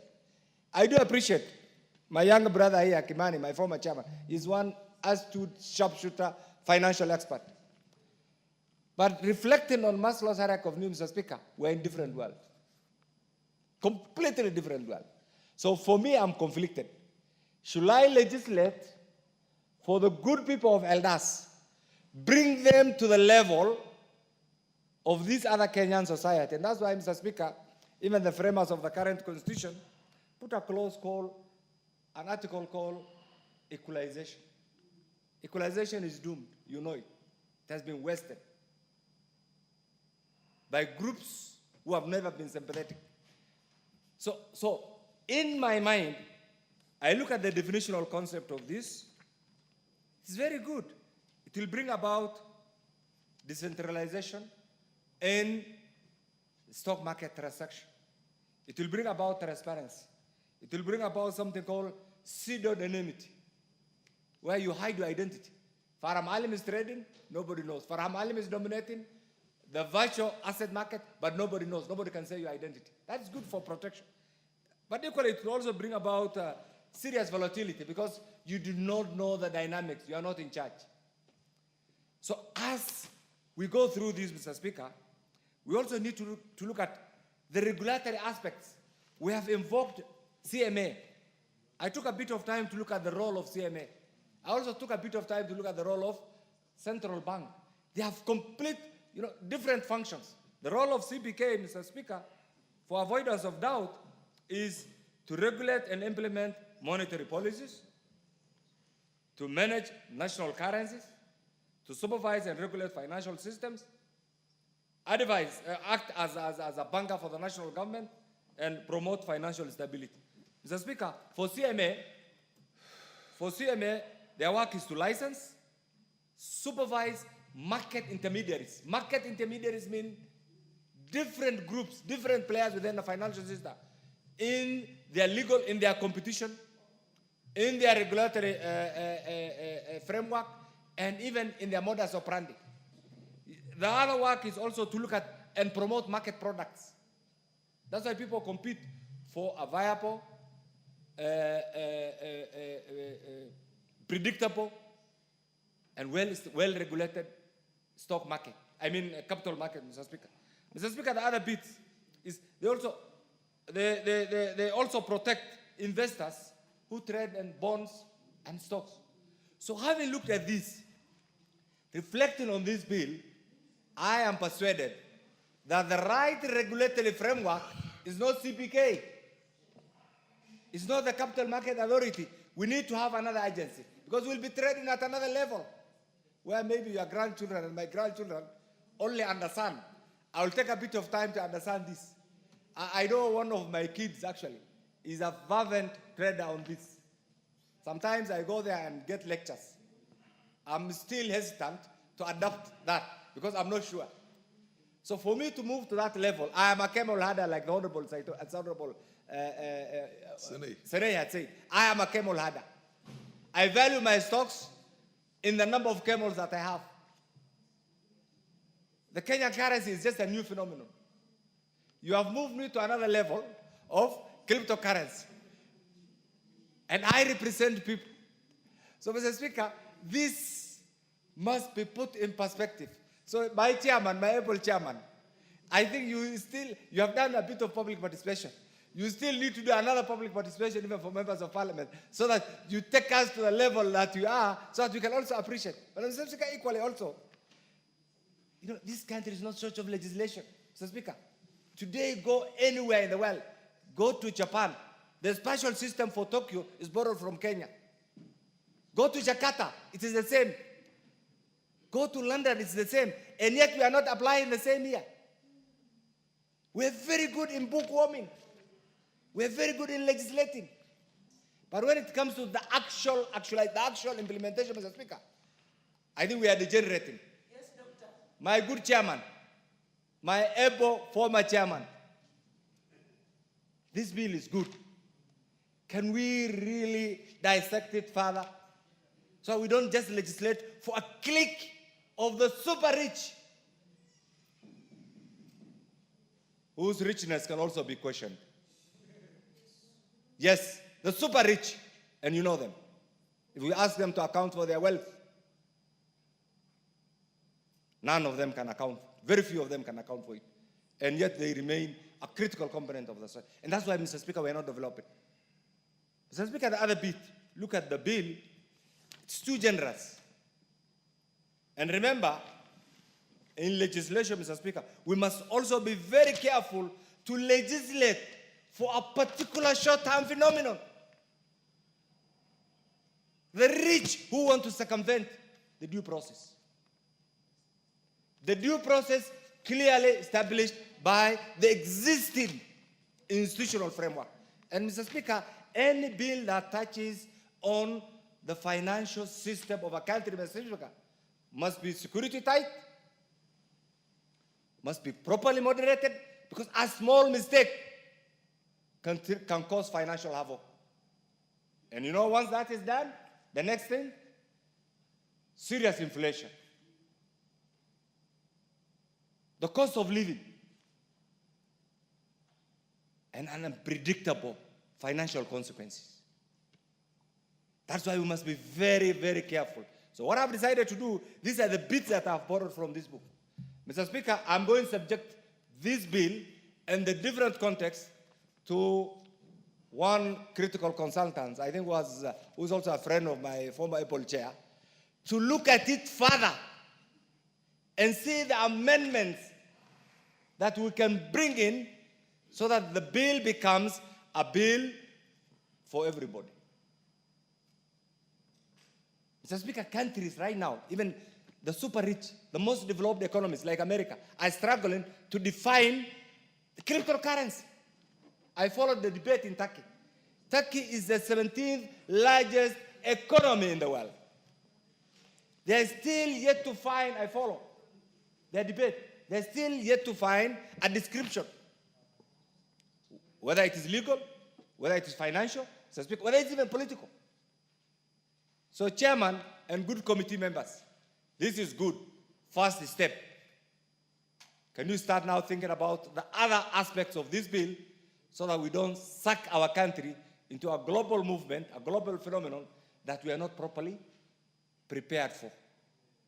Mr. Speaker, finally, our work is to legislate.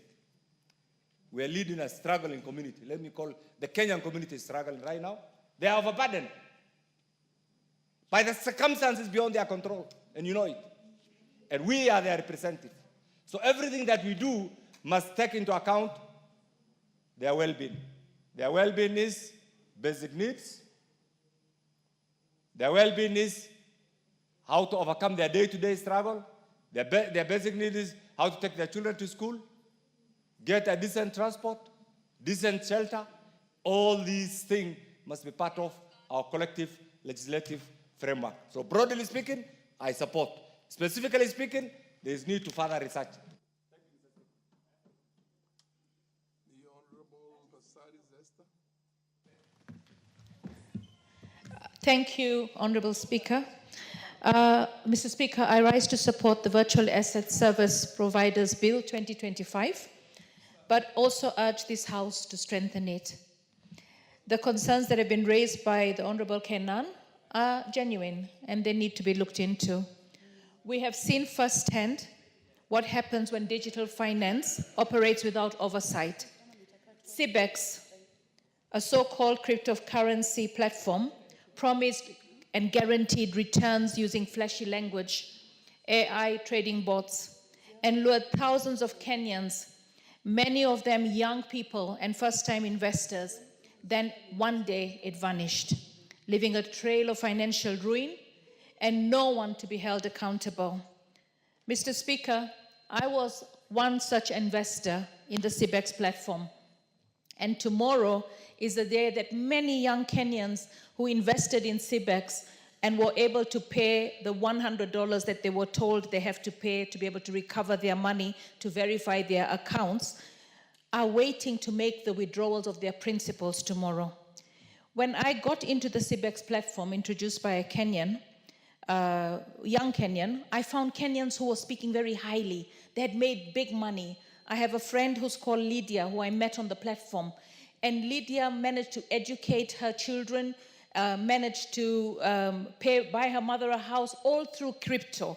There are others who are trading in crypto and are actually the ones who buy crypto from you or sell you crypto using the Binance platform. Unfortunately, because there is no regulation and there is no law, what happens is sometimes when their bank accounts are hit with a lot of money, they are frozen, and then they have to go trying to find paperwork to try and appease the banks. But then again, there's a vacuum that allows for us to be able to do things in the wrong way rather than the right way. Let us, as we strengthen the law, let us find a mechanism, right, to protect the consumer. A compensation fund by all virtual asset service providers where they contribute to this fund. So when a platform collapses or commits fraud, Kenyans might have a recourse. Let us prohibit advertising of guaranteed returns or unverified AI claims that mislead the public. Mr. Speaker, if you go to Facebook right now, there are so many advertisements, AI generated, showing President Uhuru Kenyatta, the former President Uhuru Kenyatta, actually saying, I found a way for Kenyans to make money, invest 32,000 and you will be able to get a return of 500. I've seen they shamelessly even use the current sitting president. They use a media personality in an interview, and then they show the president sitting on a chair and also appealing to Kenyans to invest in this platform. I want to warn Kenyans that most of these things are fraudsters. These are people who are trying to scam you. So be very, very careful not to allow yourself to be scammed by advertisements that are AI generated. It is very dangerous. So the law and the bill has to also prohibit advertising of guaranteed returns or unverified AI claims that mislead the public. We also need to tackle pyramid schemes, style schemes, referral schemes disguised as investment opportunities. CBEX was one such scheme where people were recruiting others, not for trading or transparency, but exploitation and not innovative also. Financial Reporting Center. The bill needs to see how we can have a financial reporting center that can publish a blacklist of unlicensed platforms and also must protect whistleblowers who come forward with information so that we can make sure that they are not silenced. Many of these schemes operate across borders.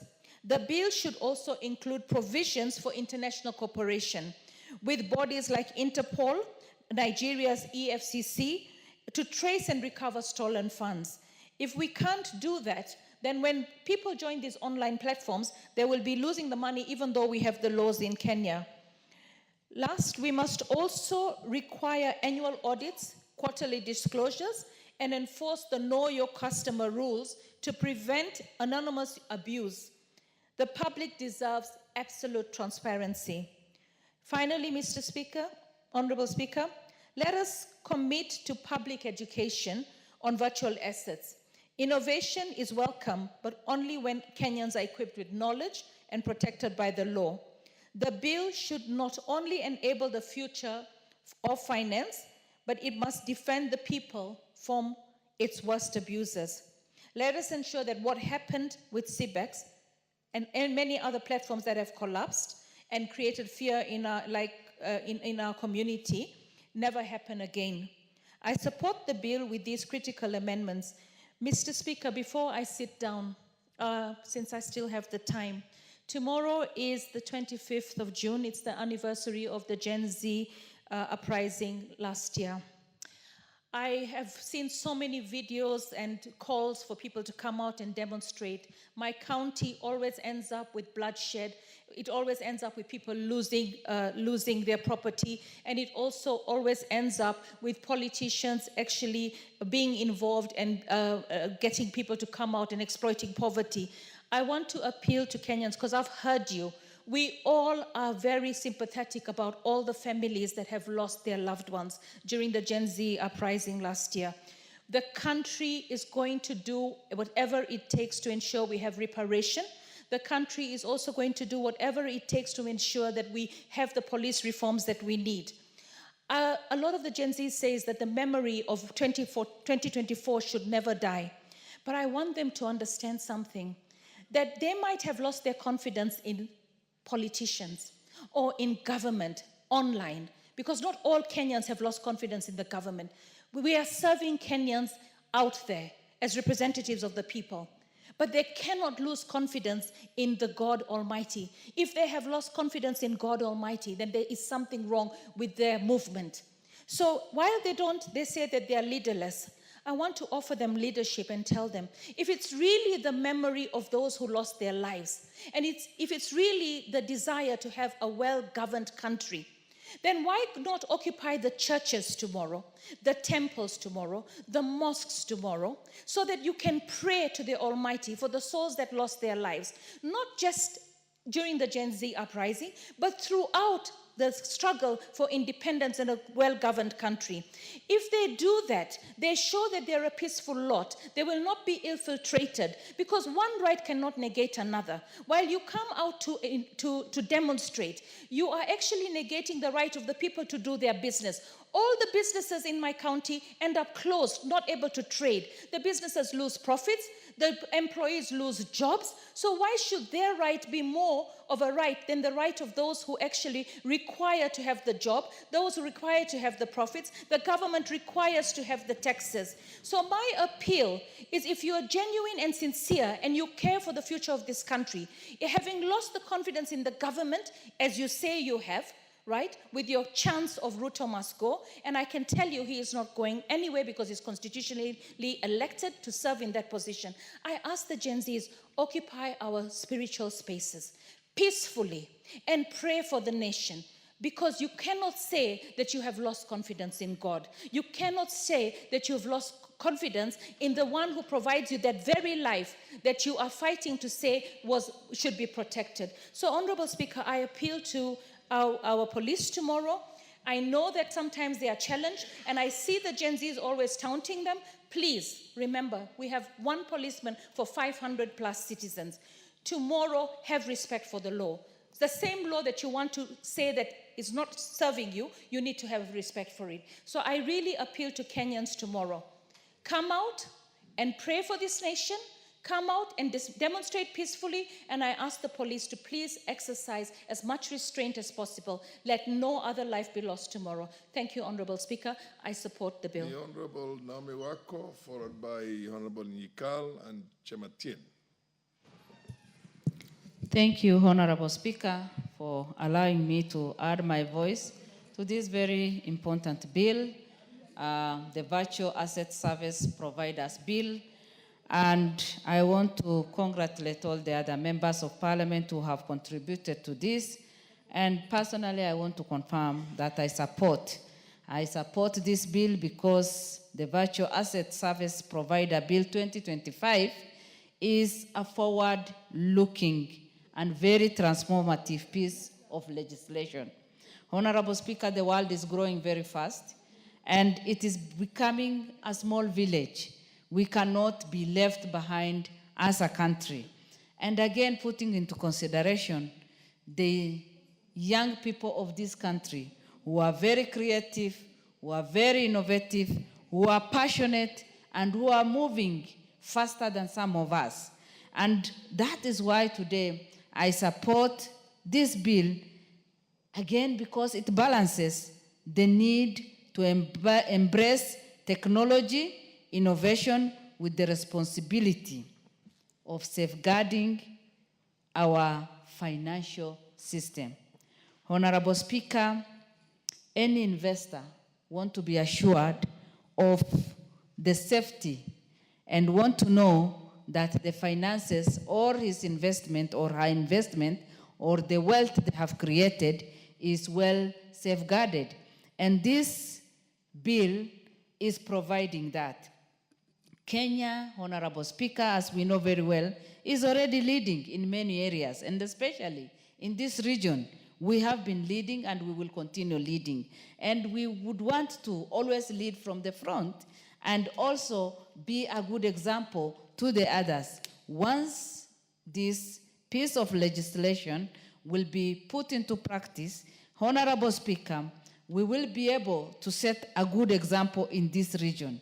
We will be able to continue investing and also encouraging our young people so that we can grow as a country.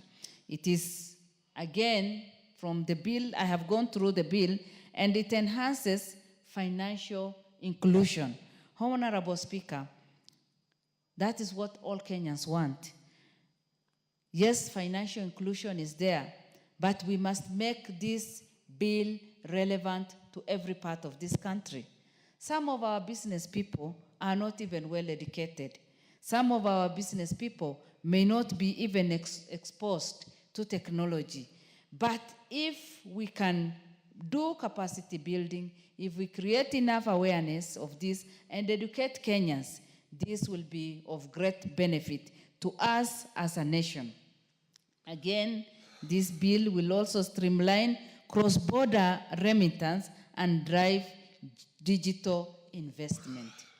This is the only bill that can even promote our M-Pesa today. We are already doing very well as a country, and we are proud of our young investors who even came up with the M-Pesa idea.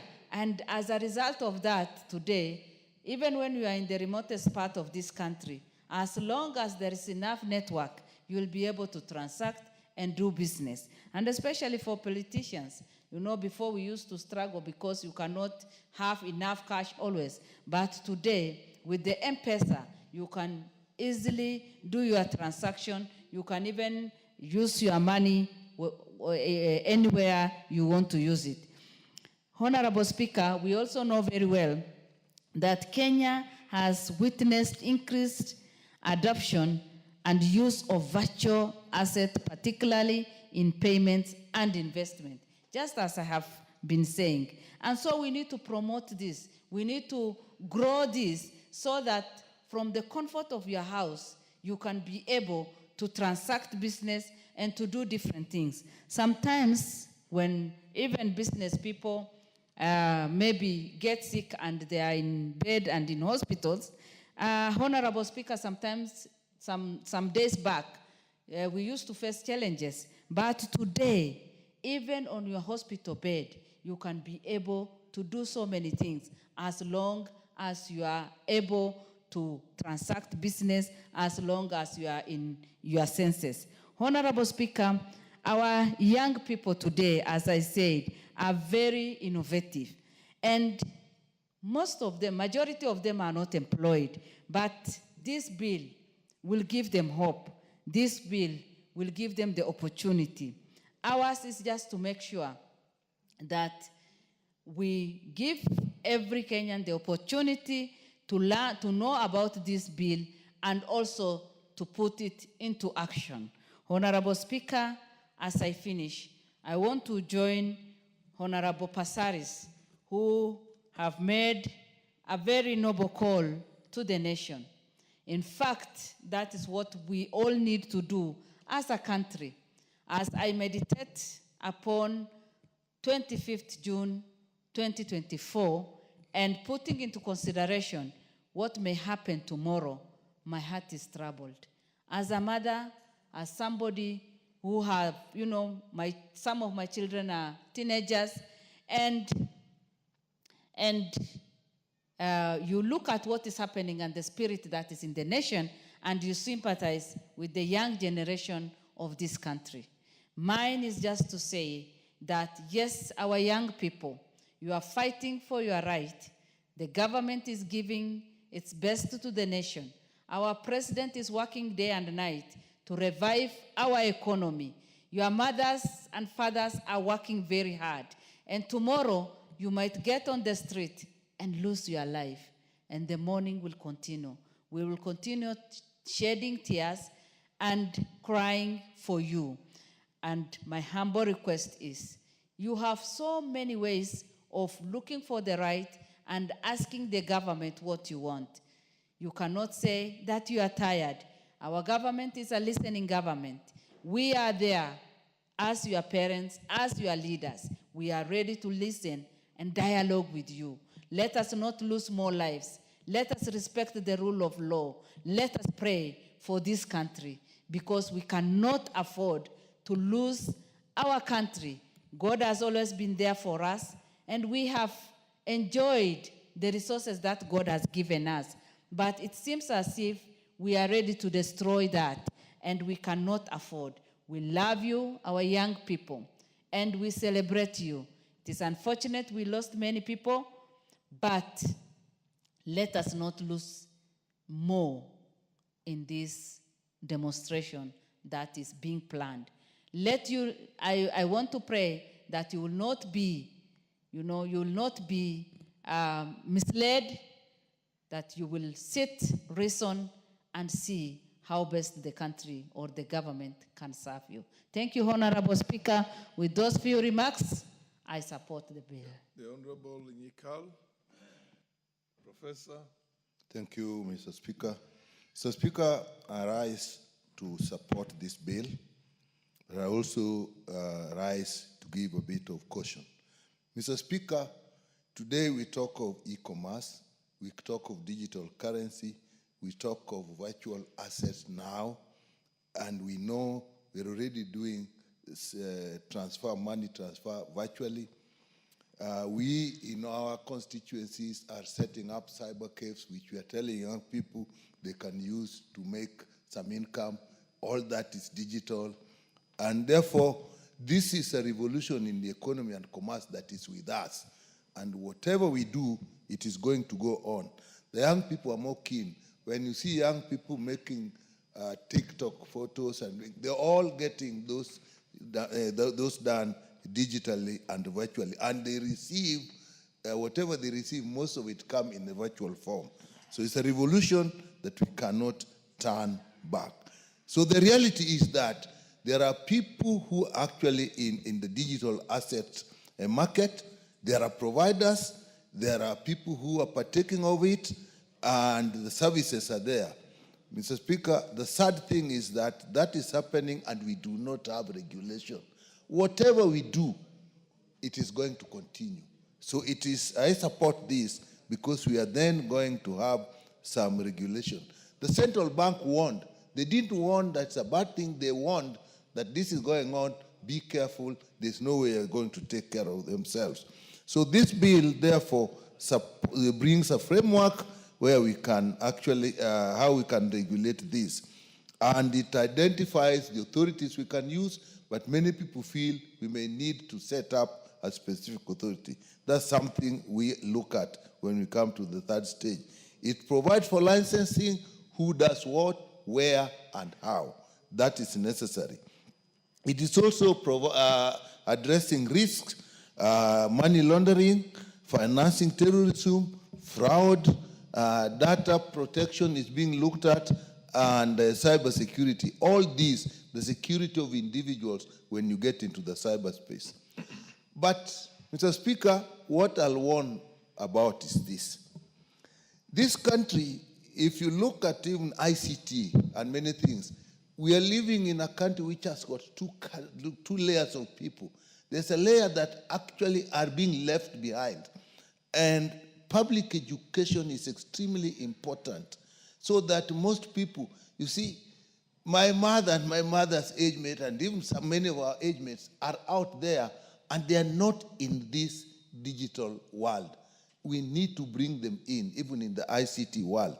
In fact, even with regulation, they'll still be at danger of being conned once this takes place. So we need to educate the public. Also, we must make sure that our internet system is working well. I can tell you there's something that I feel sad about in this country. The funding model for university education is something that I supported in principle. Give people who need. Give universities according to the numbers they have, according to the cost. Where did we go wrong? We didn't actually have the infrastructure to use the internet.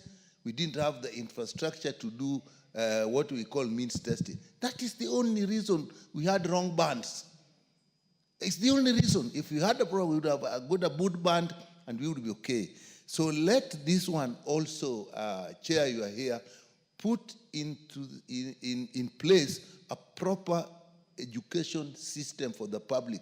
When we bring these new ideas, don't think of us. We can educate ourselves. Think of the people in the rural areas, how they'll get connected, how they will use it. Even now in the social protection department, I know I started that department, we still have a problem with old people getting their money. We even buy them phones as a system, but still they have a third party to look at it. So I think let's go down, educate people, start from down, up. And I think it will take Kenya far. But if we don't, then it actually will fail, because when many people lose in it, you don't have very many people to lose. You just have a couple of people who say, this thing is not working, this thing is not working, and then people lose interest. It's a good thing. I support. Public education is key to its success. Thank you, Mr. Speaker.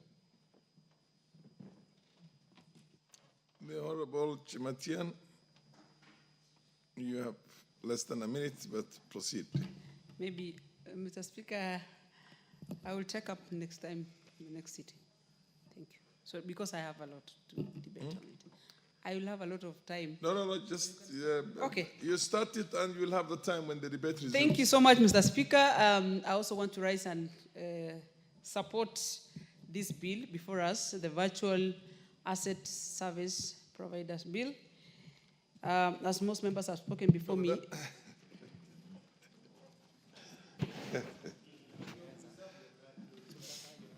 Honorable Chimetian, you would have used only, I think, 10 seconds. So you still have 9 minutes and 50 seconds when the debate resumes again. Honorable members, the time being 7 p.m., this House stands adjourned until tomorrow, Wednesday, the 25th of June, the year 2025 at 9:30 a.m.